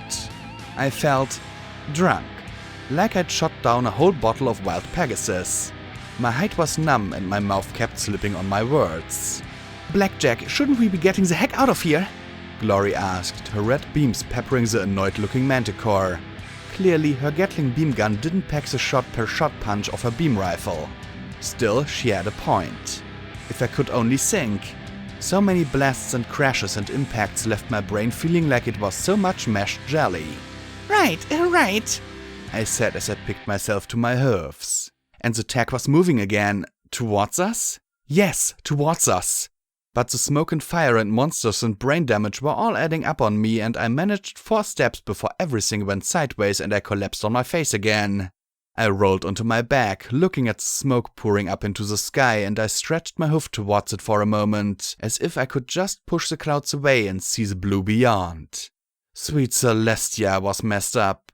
How many times had I been blown up today? A grenade drove off Glory's Manticore and announced that P-21 had arrived with Scotch in tow. He looked more frazzled than usual as Persuasion summed and the precisely aimed grenades blew the monsters back. Scotch Tape looked sullen though. I can't believe you wouldn't let me bring her with us. Not right now, Scotch, he replied in the middle of loading another grenade. Stop talking to me like you're my mom. She saved me from those ranger ponies, she insisted as she pointed back at the fire station. Who saved who from what? Oh, head hurt. As they argued, Lacuna exhausted the ammunition in her purloined grenade machine gun and tossed the bulky weapon away. All she had was her magic, and not even that seemed inexhaustible. Then 2 rangers slammed into the beasts she faced, distracting them. One had to be Paladin Stronghoof. I thought I saw him looking towards me as he smashed the beast like a stuffed animal. The other was Turnip, firing a missile at the Manticore at almost point-blank range. Rampage fought the exploding pony. Other rangers shot at her. Fillies and burners fired at them. I could see the dealer standing beside me, and part of me noticed that my crazy had gotten good enough to make it a bit harder to see him through the smoke. Do you understand now, Blackjack? Do you understand what you're trying to stop? Lacuna took the opportunity to return to me, lowering her horn and applying a trickle of healing magic to my head. My pip-buck labeled it as crippled. That explained a lot. Yeah, but I got to do something to stop it. All we needed now was the Enclave to sweep in and I'd wave the white flag. It couldn't get any worse than this. And then the roar sounded. It was close, deep, grinding, and loud enough that every pony around stopped fighting and looked about. Again it sounded, sending a shiver along my mane. We need to go, I said as I struggled to my hoofs. That seemed to be a growing consensus as every pony started to back away from the burning fire station. For a few seconds there was only the sounds of crackling flames and the more distant fighters. Then a rumbling crash grew louder and louder as the roar became a growing scream from the northeast. The firehouse exploded. No, not from a bomb or the like. Instead, the flaming structure was pushed completely over as a massive monster of metal half crawled over and half burst through the structure.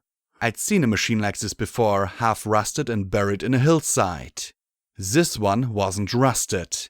It was operational, mobile, and much bigger. Just what this fight needed. A tank. The huge vehicle was covered in black and white stripes and coated with flaming debris. Every pony with a gun pointed it at the steel beast and opened fire as they fled in any direction they could that was away. Its heavy armor plates were barely scratched by the heavy weapons of the rangers. Steel Rain might have been able to do something, but he was nowhere to be seen. Smart pony. 2 huge barrels swept across the battlefield as the turrets turned, shaking off heaps of rubble like a dog. Smaller gun barrels recessed at the corners tracked back and forth for a moment and then belched out streams of gunfire that tore through everything, equally pony and power armor alike. The exploding pony was hit and exploded, but didn't reform immediately. Dead? Waiting? Brass was hitting the clouds. I hoped she ate a lightning rod. Rampage blinked, was blasted off her hoofs by a spray of high-power machine gun blasts and came to rest near me. Oh, that is one big can. Those turrets now all pointed right at me and the mechanical beast let out a long, low rev of its engines. Its treads started to grind through the firehouse rubble as it moved towards us. Of course it was after me. Everything was after me. I was wondering where the zebra infantry was. Then I looked at P-21 staring with his jaw dropped, looking at his bare back and glanced at the rubble. Well, it'd be a shame to waste it. I reached out with my magic, flicked up the guard and pushed the red button. You know, this was turning into a regular thing with me today. The bomb buried in the remains of the firehouse ripped up directly underneath the rear corner of the tank. Its left tread flew apart as the entire back end of the vehicle crumpled. For a moment I was sure that there was going to be a secondary explosion, but the tank just lay there like a busted toy. Bricks and dust and flaming bits cascaded down upon us as we huddled on the ground. I slowly rose to my hoofs and took a few steps towards the war machine. Then I looked back over my shoulder at my friends and grinned. I win! Then the engine growled to life and a pink glow began to spread along the damaged vehicle, the metal bending back into shape, knitting together and reappearing. The guns began to move in their sockets and all together we rushed away to the west, disappearing into the smoke. A minute later the tank's engine let out a roar that echoed across the battlefield.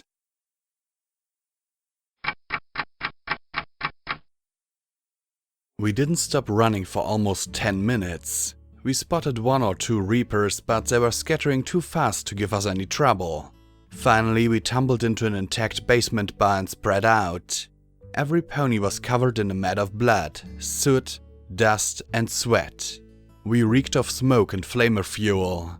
My brand new shotgun was in dire need of a new barrel and Glory's beam gun barely had enough charge to function as a flashlight. But me? I couldn't be happier. We were alive. No pony was missing body parts. Well, no pony except me, but still, I hadn't lost any more. And we were all together again. Lacuna used her magic to recharge our remaining potions before we drank them. I was still far from top notch. Now that the shock had worn off, I was one throbbing nerve head to hoof. P21 and I both took a Med-X.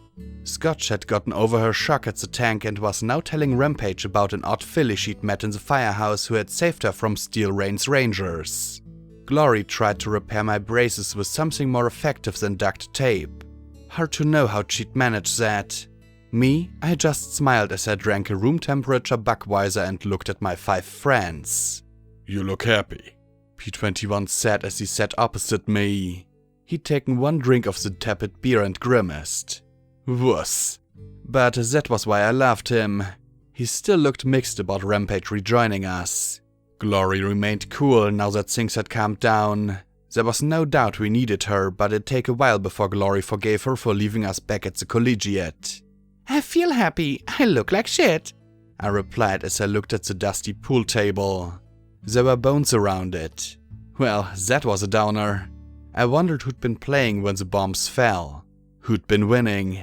Had they been having fun getting one last game in as the air sirens wailed? There had once been pictures all over the walls, but most had fallen to the floor and were ruined by mud and moisture. From the few that remained, it looked as if it had been a hangout for soldier bugs at the Naval Base. Most of them were smiling at the camera or grinning like idiots or raising bottles of beer in salute. I lifted my bottle to the pictures that remained. Having had a taste of war, though I admitted it had been a small taste, I knew they deserved all the respect I could muster. Especially when I knew one of these ponies.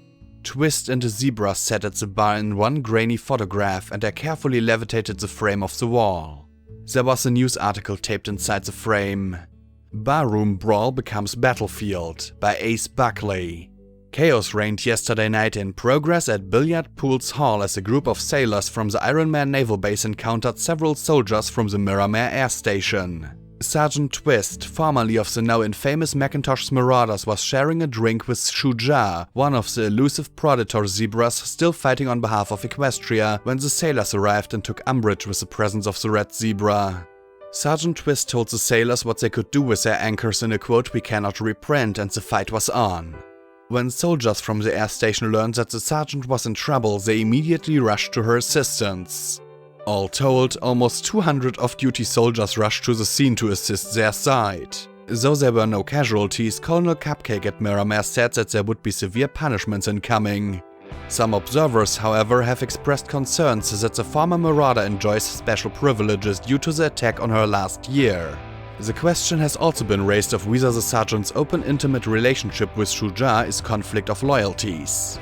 Few zebras remain in the Huffington region and most of those who do are inmates of the Yellow River internment camp. Billiards, owner of the establishment in question, has said that any pony wishing to fight on behalf of the princesses and Equestria was welcome, striped or not. He assures his clientele that his bar would be reopened in just a few weeks. I looked at the pair in the photograph, holding hoofs and resting their heads against each other. It could have been Glory and me in that photograph. Looking at Twist, I glanced over. There were some differences. They had different grins, different eyes. Then there were the stripes. And the zebra simply looked exotic with that not quite a pony look they had. I turned it over and there was a little note. Twist and Shuja, with a heart drawn around the words. Should I tell her about it? Would she freak out? I didn't want to shoot her in the head again, especially not with Scotch tape watching. Not remembering sucks. Shit. Rampage? I called out. She looked over from Scotch. Her armor had holes in it she hadn't been able to patch yet. I could only imagine how she'd gotten another suit. Had she gone down into the tunnels for the armor we'd been forced to leave behind? Maybe she had a second suit left with Big Daddy. Yeah, what's up? She asked as she trotted towards me. I found a picture, I said softly. back at the museum a few days back when we were fighting zebras. You said that your name was Shuja. I tapped the overturned picture. I think I found a picture of her. Rampage sat down hard. You mean one of the ponies inside me? I nodded slowly and she clenched her eyes shut. P21 slipped off his seat and trotted to Scotch. Let's get you washed up. There's got to be some clean water somewhere around here with all this rain. Hey, I want to stay with Rampage. The filly protested as he shoved her towards the stairs. She's not going anywhere. Now move. P21 said firmly as he shoved her up the stairs. Rampage took the picture and looked at the little note. Shaking wasn't a good sign. She slowly turned the frame over, reached out with her hoof and ran it over the glass as if caressing Twist. I don't understand these feelings, she said as she started to cry. She gave me a snotty sniff. I feel all mixed up. This is me, she said as she looked at me with wide eyes. And I love her so much. And then she pointed at Twist. But this is also me. I know it. I see it. And I love her. I love her so much it hurts. And yet, I hate her too. I'm so angry at her. And she dropped the picture and hugged herself. But why? I don't know these ponies. 2 souls in one, Lacuna said softly. Rampage's hoofs dug into her sides. I don't understand. Am I Twist? Am I Shuja? Am I both? She sniffed and shook her head. I don't understand at all. I want to rip open my chest. I want to save her, but I don't understand why. None of it makes any sense. She stared at me with her wide, pleading eyes. What am I, Blackjack? What am I? I knelt down and hugged her, hoping that she wasn't going to crush me like a bug. I don't know, Rampage. Are lost? Twist? Shuja? I stared at her. I wish I were a smarter pony. Then I could figure all this out. I looked up at Lacuna, wondering just how many souls you could fit in one pony. My whole life I'd always been Blackjack. Maybe not the smartest pony in the stable, but still me. I had a mother who raised me better than other ponies I knew, and I had never had to question who or what I was. The sight of the Reaper looking at that picture with such an expression of confusion and pain, her jaw grit as she looked from the pony to zebra and back again. Finally, she pushed the picture away as she sniffed. If Big Daddy could see me now. How do you feel? I asked, and she hiccuped and rubbed her nose. I feel goddesses. I'd say messed up and crazy, but apparently that's not how crazy works. I look at the pictures and part of me says, that's me, and another part says, no, it's somebody else, and they're fighting with each other. And part of me loves what I see, and part of me hates what I see, and it's just wrong. I want to apologize to myself, and kill myself, and cut out my heart, and just crazy. She looked at Glory plaintively. Are you sure that I'm not crazy? Positive? It would explain a lot, wouldn't it? Glory sighed and gave a small, comforting smile. The grey pony just didn't have it in her to hold a grudge. No, if you weren't aware of the conflicting impulses, maybe then it might be some sort of personality disorder, but since you are, sorry. She took a deep breath.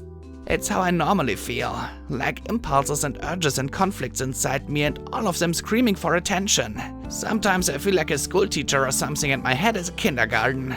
She groaned. Mentals help me focus on what's what. Keep it all straight. Well, sorry I can't help more, I said with a sigh. She just laughed weakly, shaking her head. Blackjack, before I met you I didn't think that I could be helped at all. Nothing made sense. Now I know the name of at least one pony inside me, maybe two. At least I've got some hope that I can figure it all out. There's nothing worse than being a stranger in your own skin, feeling different parts of yourself battling it out. Do you think you're still a threat to Scotch? I asked with a concerned frown. I don't know, she said as her smile disappeared. She hung her head with a sigh. Now that I know, I felt that urge, I won't lie. Like a pressure inside me wanting to snuff her out before she could hurt more. But I didn't let it lock me out this time. She rubbed her head. I think I'll be fine. Just try not to leave her alone with me if you can help it. No reason to tempt fate, right?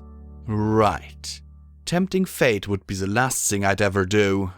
I asked the question I'd been dreading since seeing the Reapers fighting. Do you think Big Daddy can cut this war off if we can get Crunchy Carrots to agree? More importantly, would he still want to? She sighed. Maybe. I think so, if we do it soon. But why would he want to? I thought that Big Daddy liked a good stomp. Glory asked with a small frown. Rampage chuckled mercilessly. He does, but he's smart enough to look past the stomp and figure out that, even if he crushes the Rangers, he's not going to have much left afterwards. Big Daddy's always been about encroachment. Squeeze the Rangers out block by block, months by months. He never wanted a war, he just fought because they shot first. Well, some pony else shot first. That gave me hope. Okay, well then, we'll keep going to meet with Crunchy Carrots. You can say that you're Big Daddy's ambassador or something. It'll sound better coming from a Reaper than security anyway. We'll explain how we started things, apologize, and hope she can reign in Steel Rain. It should. It takes a lot for Rangers to break ranks. Rampage agreed. But you can bet that Steel Rain won't just let us meet the Elder. Glory chipped in. Correct. I sighed and looked at Rampage. Do you know the Naval Base at all? You've been all over the Hearth. She nodded and walked to the bar, digging around a bit before coming back with a piece of scrap paper and a pencil. She drew a rectangle and pointed the hoof at it. This is the Naval Base itself. Mostly a bunch of reinforced warehouses. Whole place was lousy with radiation for years, but I guess enough of it washed out or wore off for the Rangers to move in. West of it are a whole bunch of docks. That area's one massive rusty tangle. East of the main area, there's these big factory buildings where they used to make ships and stuff. She drew a scribbled mess on the left side of the rectangle and a smaller square to the right. South of it is Ironmare Town, mostly ruins. There used to be squatters, but the Rangers stomped them years back. Still, that area is probably sick with Ranger patrols. She drew a great big backwards capital F above the central rectangle. This is a breakwater and pier. Not sure how much cover or stuff is there. And then she drew a lozenge shape on the bottom of the lower arm of the F. And this is the Celestia. The Steel Rangers have made it their fortress in Huffington. It's a big reason the Reapers haven't tried a war before. No pony knows if the big guns work. No pony wants to find out what it'll take, if they do work, to get Crunchy Carrots to use up any ammunition for them. Finally, underneath the square, she drew a circle. This used to be the headquarters for the base. Big old building. Guess it used to be a bunch of offices, but... She drew another circle, this one made of a dotted line to the right of the headquarters. This is the Ironmare Crater. The bomb missed the base outright, but you know what they say. The only time close matters is horseshoes, hand grenades, and balefire bombs, I muttered. They really say that? Glory asked with a confused frown. Spoken like a pony who's never gotten a ringer. Rampage chuckled. Balefire bombs ring? I waved my hoof. Okay, so if we can get through the headquarters building, then through the factory, we should be able to find some pony to set up a meeting. Maybe Stronghoof if he survived. And it'd be hard for me to think of any pony who would kill that stallion. I smell a whole lot of make it up as we go coming off this plan, Glory said with a resigned sigh. Of course, it wouldn't be fun otherwise, I said with a smile. I looked at Rampage, who was looking at the newspaper clipping. You want me to hold on to that for you? She jumped, looked at me, and then nodded once. I carefully removed the picture from the frame and slid it into my saddlebags. I'd keep it safe. It was one of the few things I could do for her.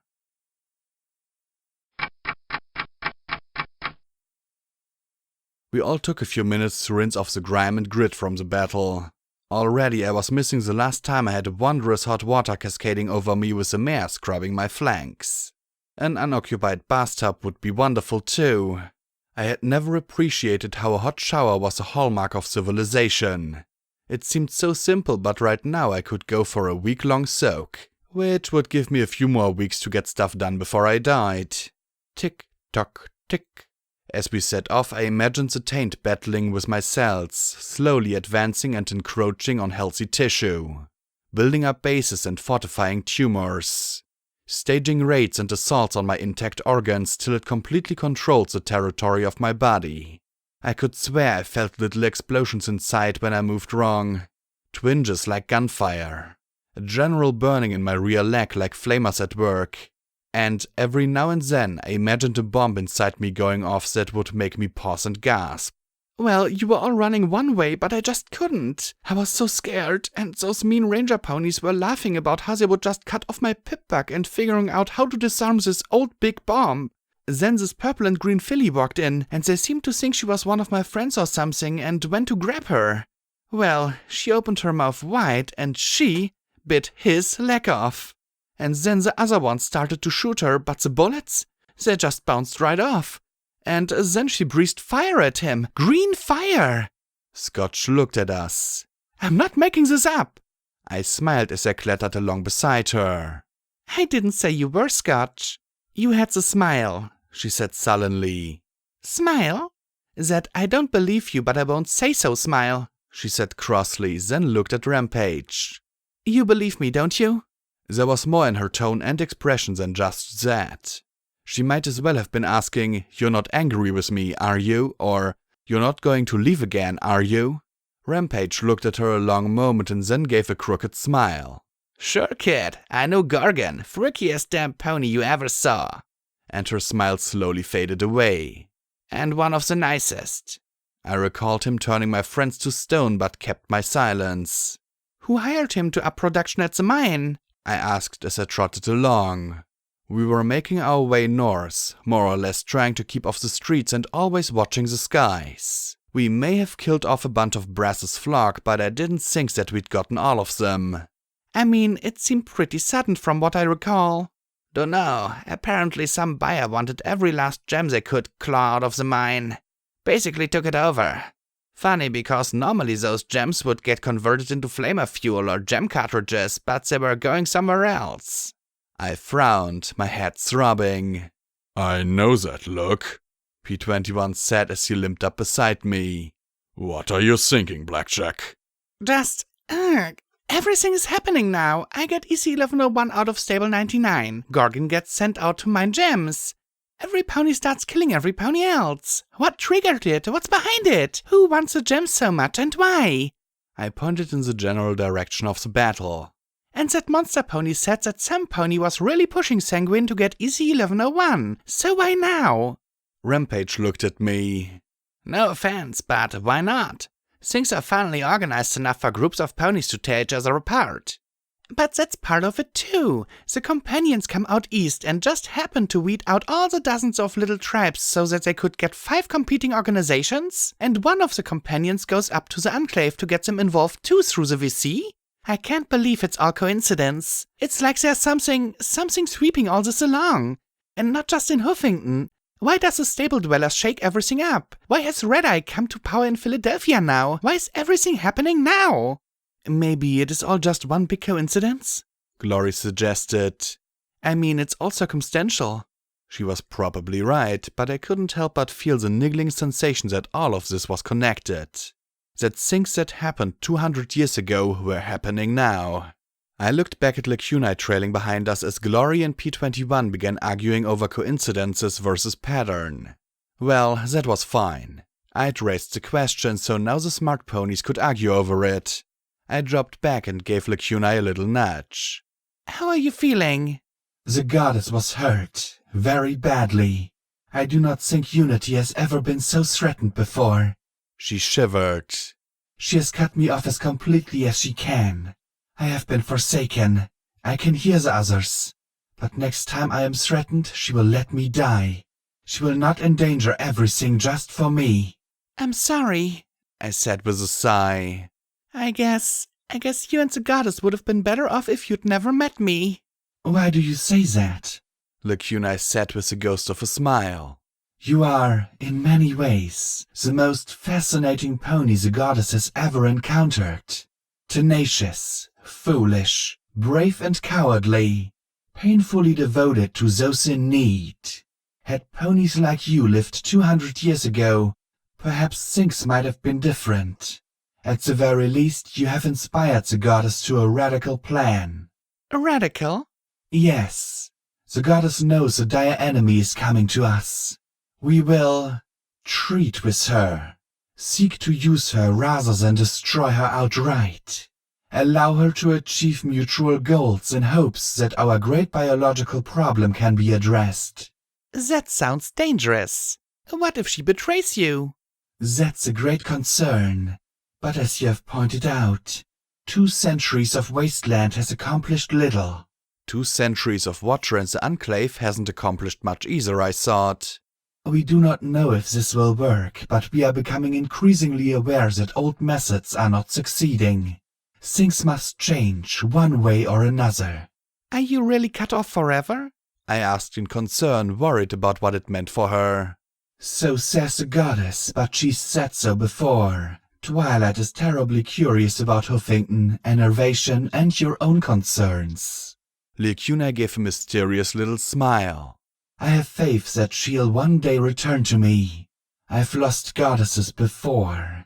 That was an odd thing to say, but when she mentioned that name, I gave a half smile. Is she really in there?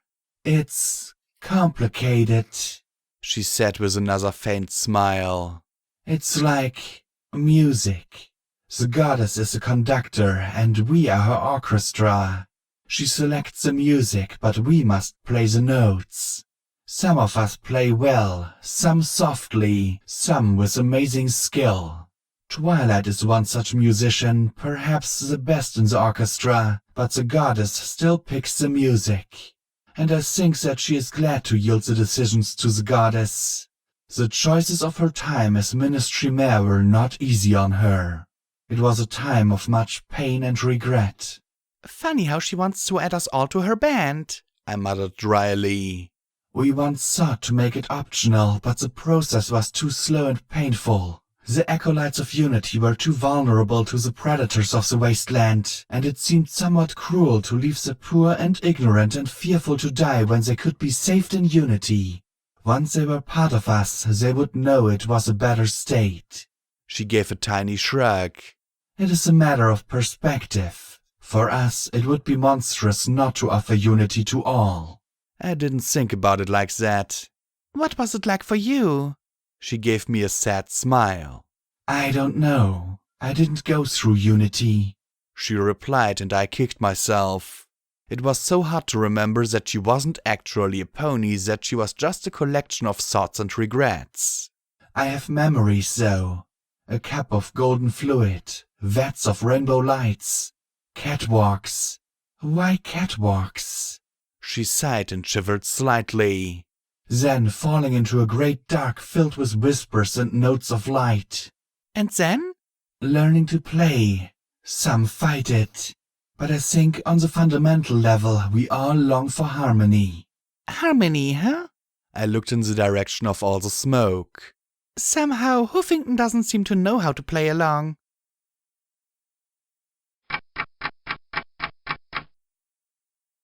2 hours later, we'd left most of the industrial section of the city behind. Crumbling factories gave way to a narrow band of yellowed grass, dead trees, and smaller patches of tract homes.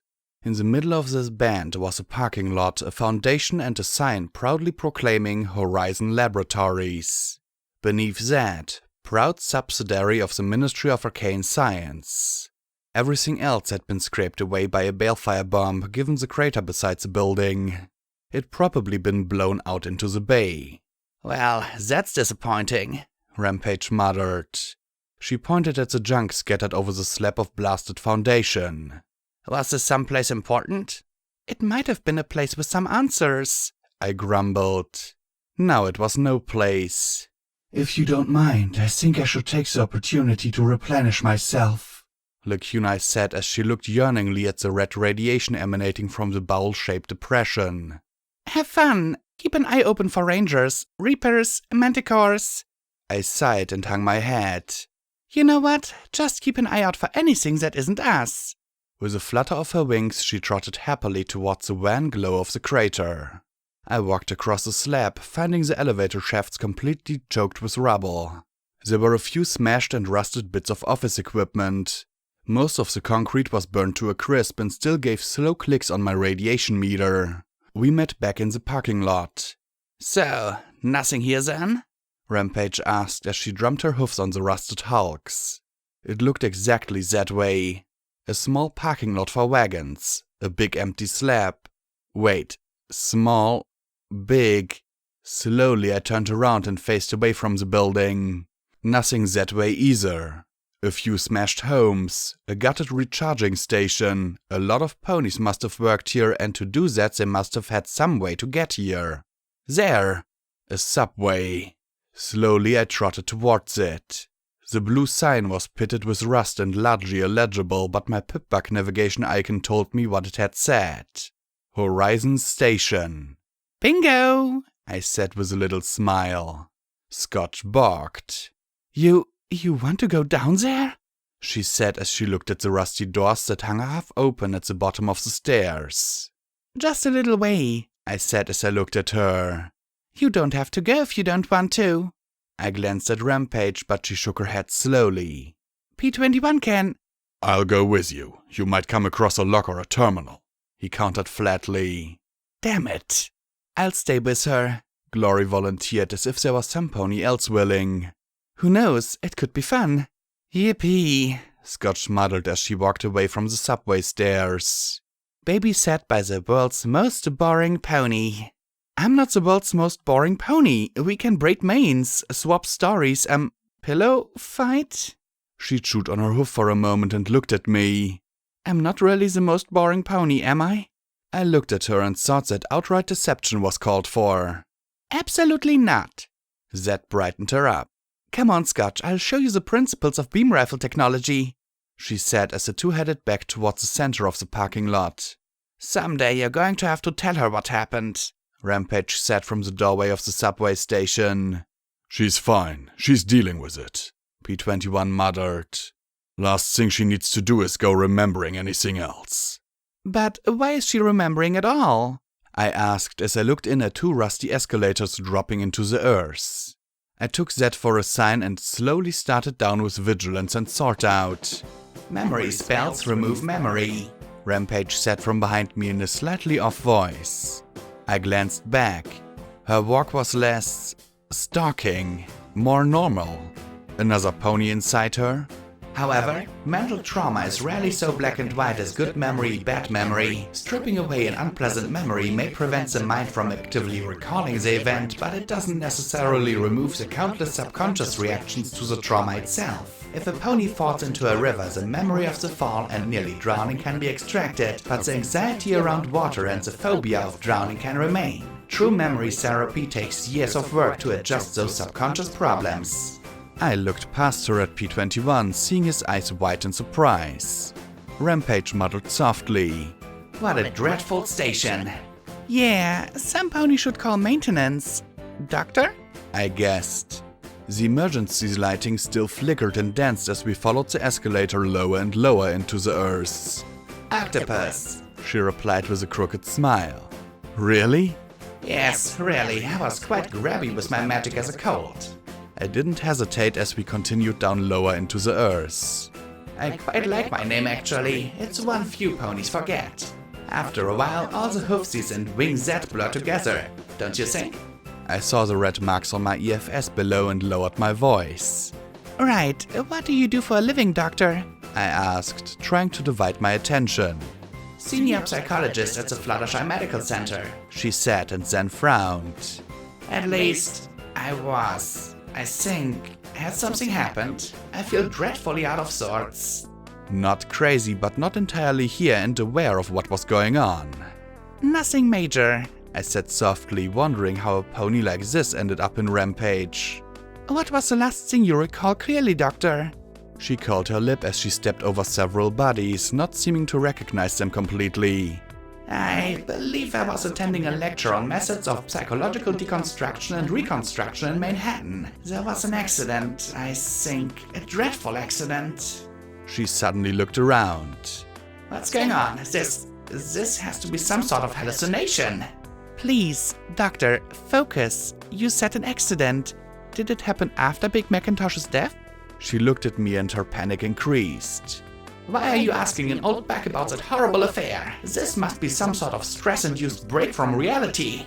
How long ago was it, Doctor? A year, I think. She said in a trembling voice. She reached up and touched her forehead, her pupils shrinking. Sweet Luna, protect me. Is this real? I looked at P21 helplessly. He gave a tiny shrug. Yes, I'm afraid you're not dreaming, Doctor.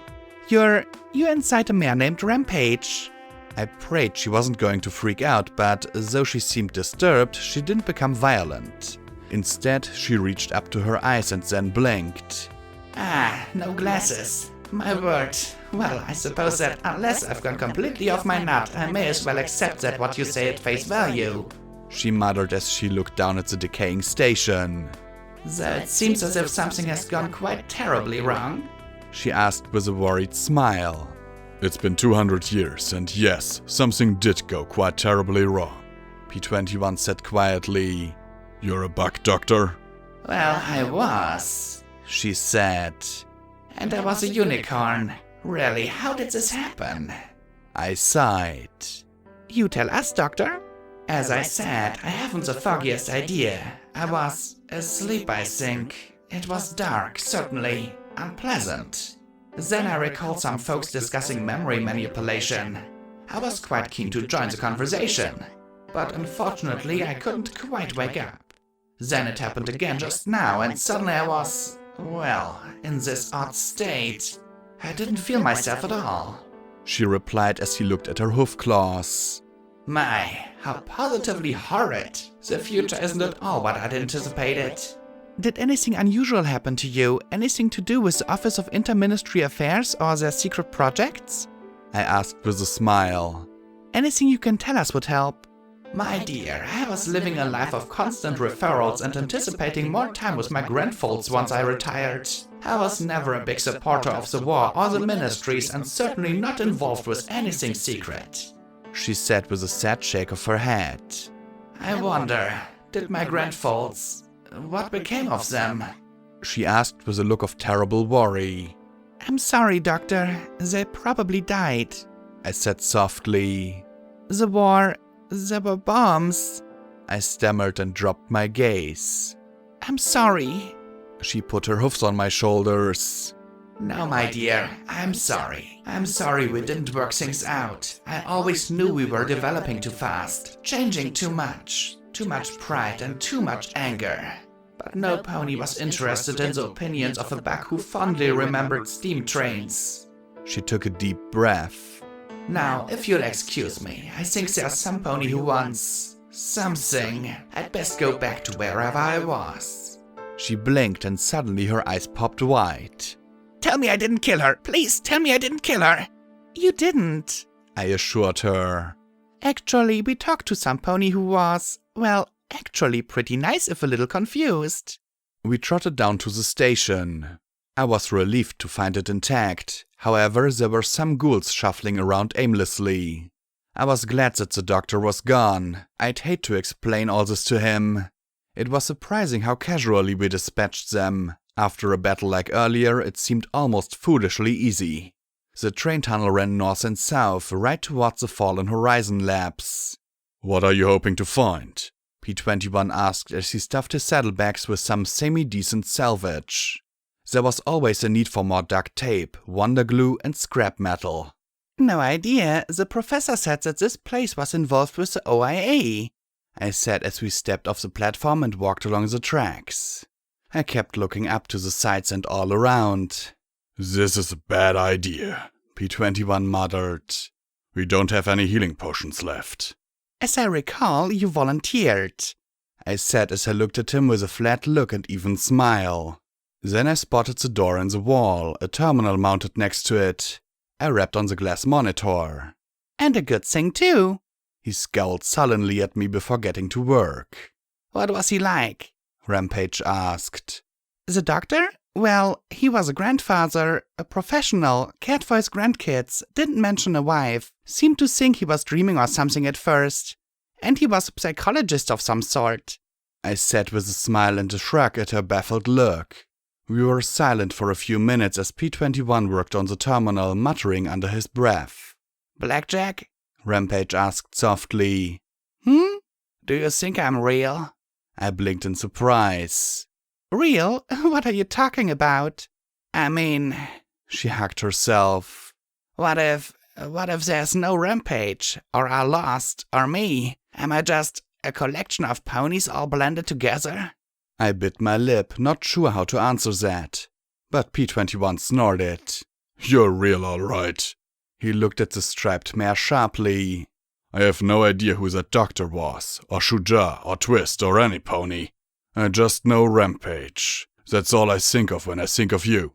I don't know if you're crazy or possessed or what, but you annoy me, so you must be real. Rampage looked over at him, her eyes growing wide. Just as she started to move to hug him, he pointed a hoof at her face. Hug me and I'll put enough C4 in your bed to launch you to the moon.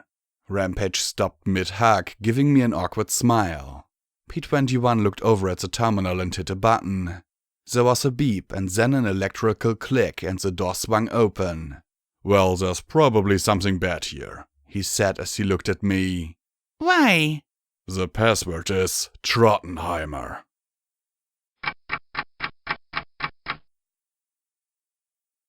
I wasn't sure what I'd expected from the basement of Horizon Laboratories. Arcane solutions to magical problems seemed to be their motto. The basement offices were neat and tidy, if slightly dusty. There were no bodies lying around, and while the walls were cracked, they were still mostly intact without too much rubble. A number of posters of Applejack and Twilight Sparkle could be found, along with pissy motivational posters.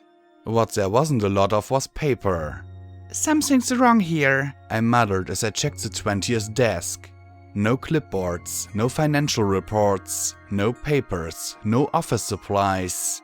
There was more stuff in the utility closet than in the whole of the office combined.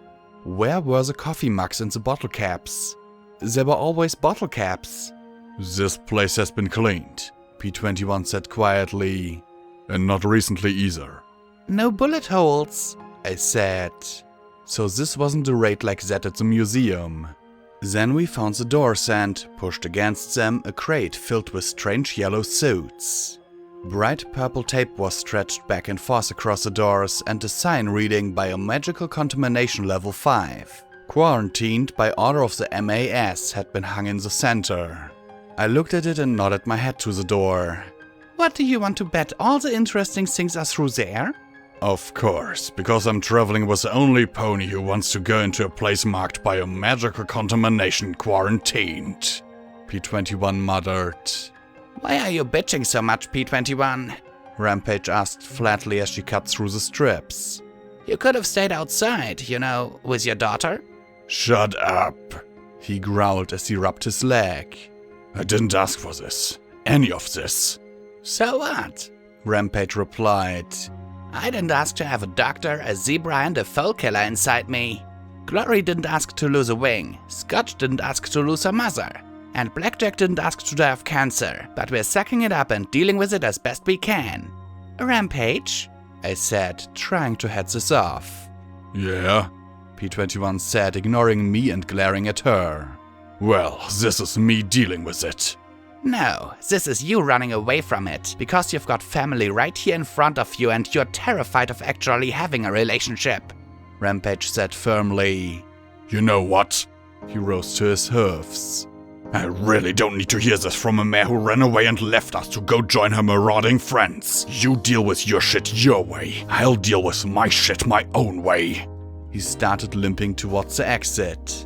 Wow, I muttered. Rampage snorted and smashed the table hard, denting the metal with her hoof. I really need to pick my timing better. You think? I arched my brow as I pushed through the door. Beyond, here was what I used to. The walls blackened by fire, partially melted glass airlock. No bones yet, but there were orange drums marked biomagical waste. I gave them a wide berth as my red sensor began to click. I fished around in my saddlebags for some red eggs and even drank a little red away for good measure. Looking back at Rampage, I smiled a little. The fire damage became more intense the deeper we went. These labs had held equipment and terminals. I didn't see much in the way of cages. Then I found my first body. Well, something like a body. It was a bright yellow suit with a strange bubble-like helmet. I'd seen it in the dream I'd had, an environmental protection suit. This one was empty though, the faceplate shattered. I detached the recorder from its belt. Unfortunately, it'd been damaged. Somehow beaten, battered, chewed on? It crackled as I tried to get it to play back. Responders cleared out all the above-ground personnel. Up to us to clean up the mess. Of all the fucking times for Twilight to go to a fucking party in Manhattan. Grade 5 contamination everywhere. No clue where the bodies went. Contacted the new OIA director, but he's fucking worthless. Probably just tell me whatever they were working on was classified. Who knows what we have to deal with down here. We moved to a second set of reinforced airlock doors. These had been twisted and bent away. What do you think are the odds that this place is unhealthy for me? I asked with a small smile. You? With your luck? Rampage asked with a soft snort. Yeah, I replied, looking ahead. Then I turned around abruptly. Be right back. Rampage sat down, watching me trot down the hall to wiggle into one of the suits. I couldn't fit it in over my barding and sighed as I removed my armor and left it by the crate. When I finally got the suit sealed up, it filled with magically supplied air from a blue talisman on the leg. I trotted back and looked at the smirking Rampage. What? Some of us aren't immortal. She just smiled and shook her head. We went in deeper and found a staircase that took us down a level. Real mess here. I don't get how these folks got their hoofs on this stuff. All the materials here look legit. I'm not seeing anything contraband anywhere. First honest lab in Huffington, I swear. I looked at the puddles of rainbow sludge and felt my pulse sicken. Celestia, what the hell happened here? There shouldn't be this much. Fuck. I stepped around the glowing heaps and strange shimmery pools so that I was completely certain wasn't water. The metal walls seemed melted, but the distortion was all wrong. It was as if the metal had softened and deformed, but there wasn't much in the way of soot. No fucking bodies anywhere. About 50 researchers were supposed to be in here. What the fuck happened to them all? Buttercup? Pickets? Hey, where are you guys? I reached the lab with a flickering terminal and slowly stepped past. The rest of the terminals were deformed and twisted, almost beyond recognition. The screen of this one was warped too, but I could make out a few words. Silver bullet test in cryogenic lab. Cryogenic? Why would they need to freeze a fucking bullet? The recorder sat through the buzz. And why couldn't they just call it a freezing lab instead of making up a fancy word? That was when I noticed the sign above the door to the room. Apparently it was a cryogenics lab. It didn't look frozen. Actually, it looked as if the entire lab had been made of wax and then heated just enough to distort but not enough to melt completely. Everything around me seemed fused into one solid surface. That's it. I'm getting the fuck out of here. Wait, Pickets? He said, "Stop fucking around." I turned slowly and then I saw the pony standing in a suit. A suit just like mine. I approached, step by step, cautiously. My hoofs found the floor sticky. What is this stuff? Rampage asked as she looked at her hoofs.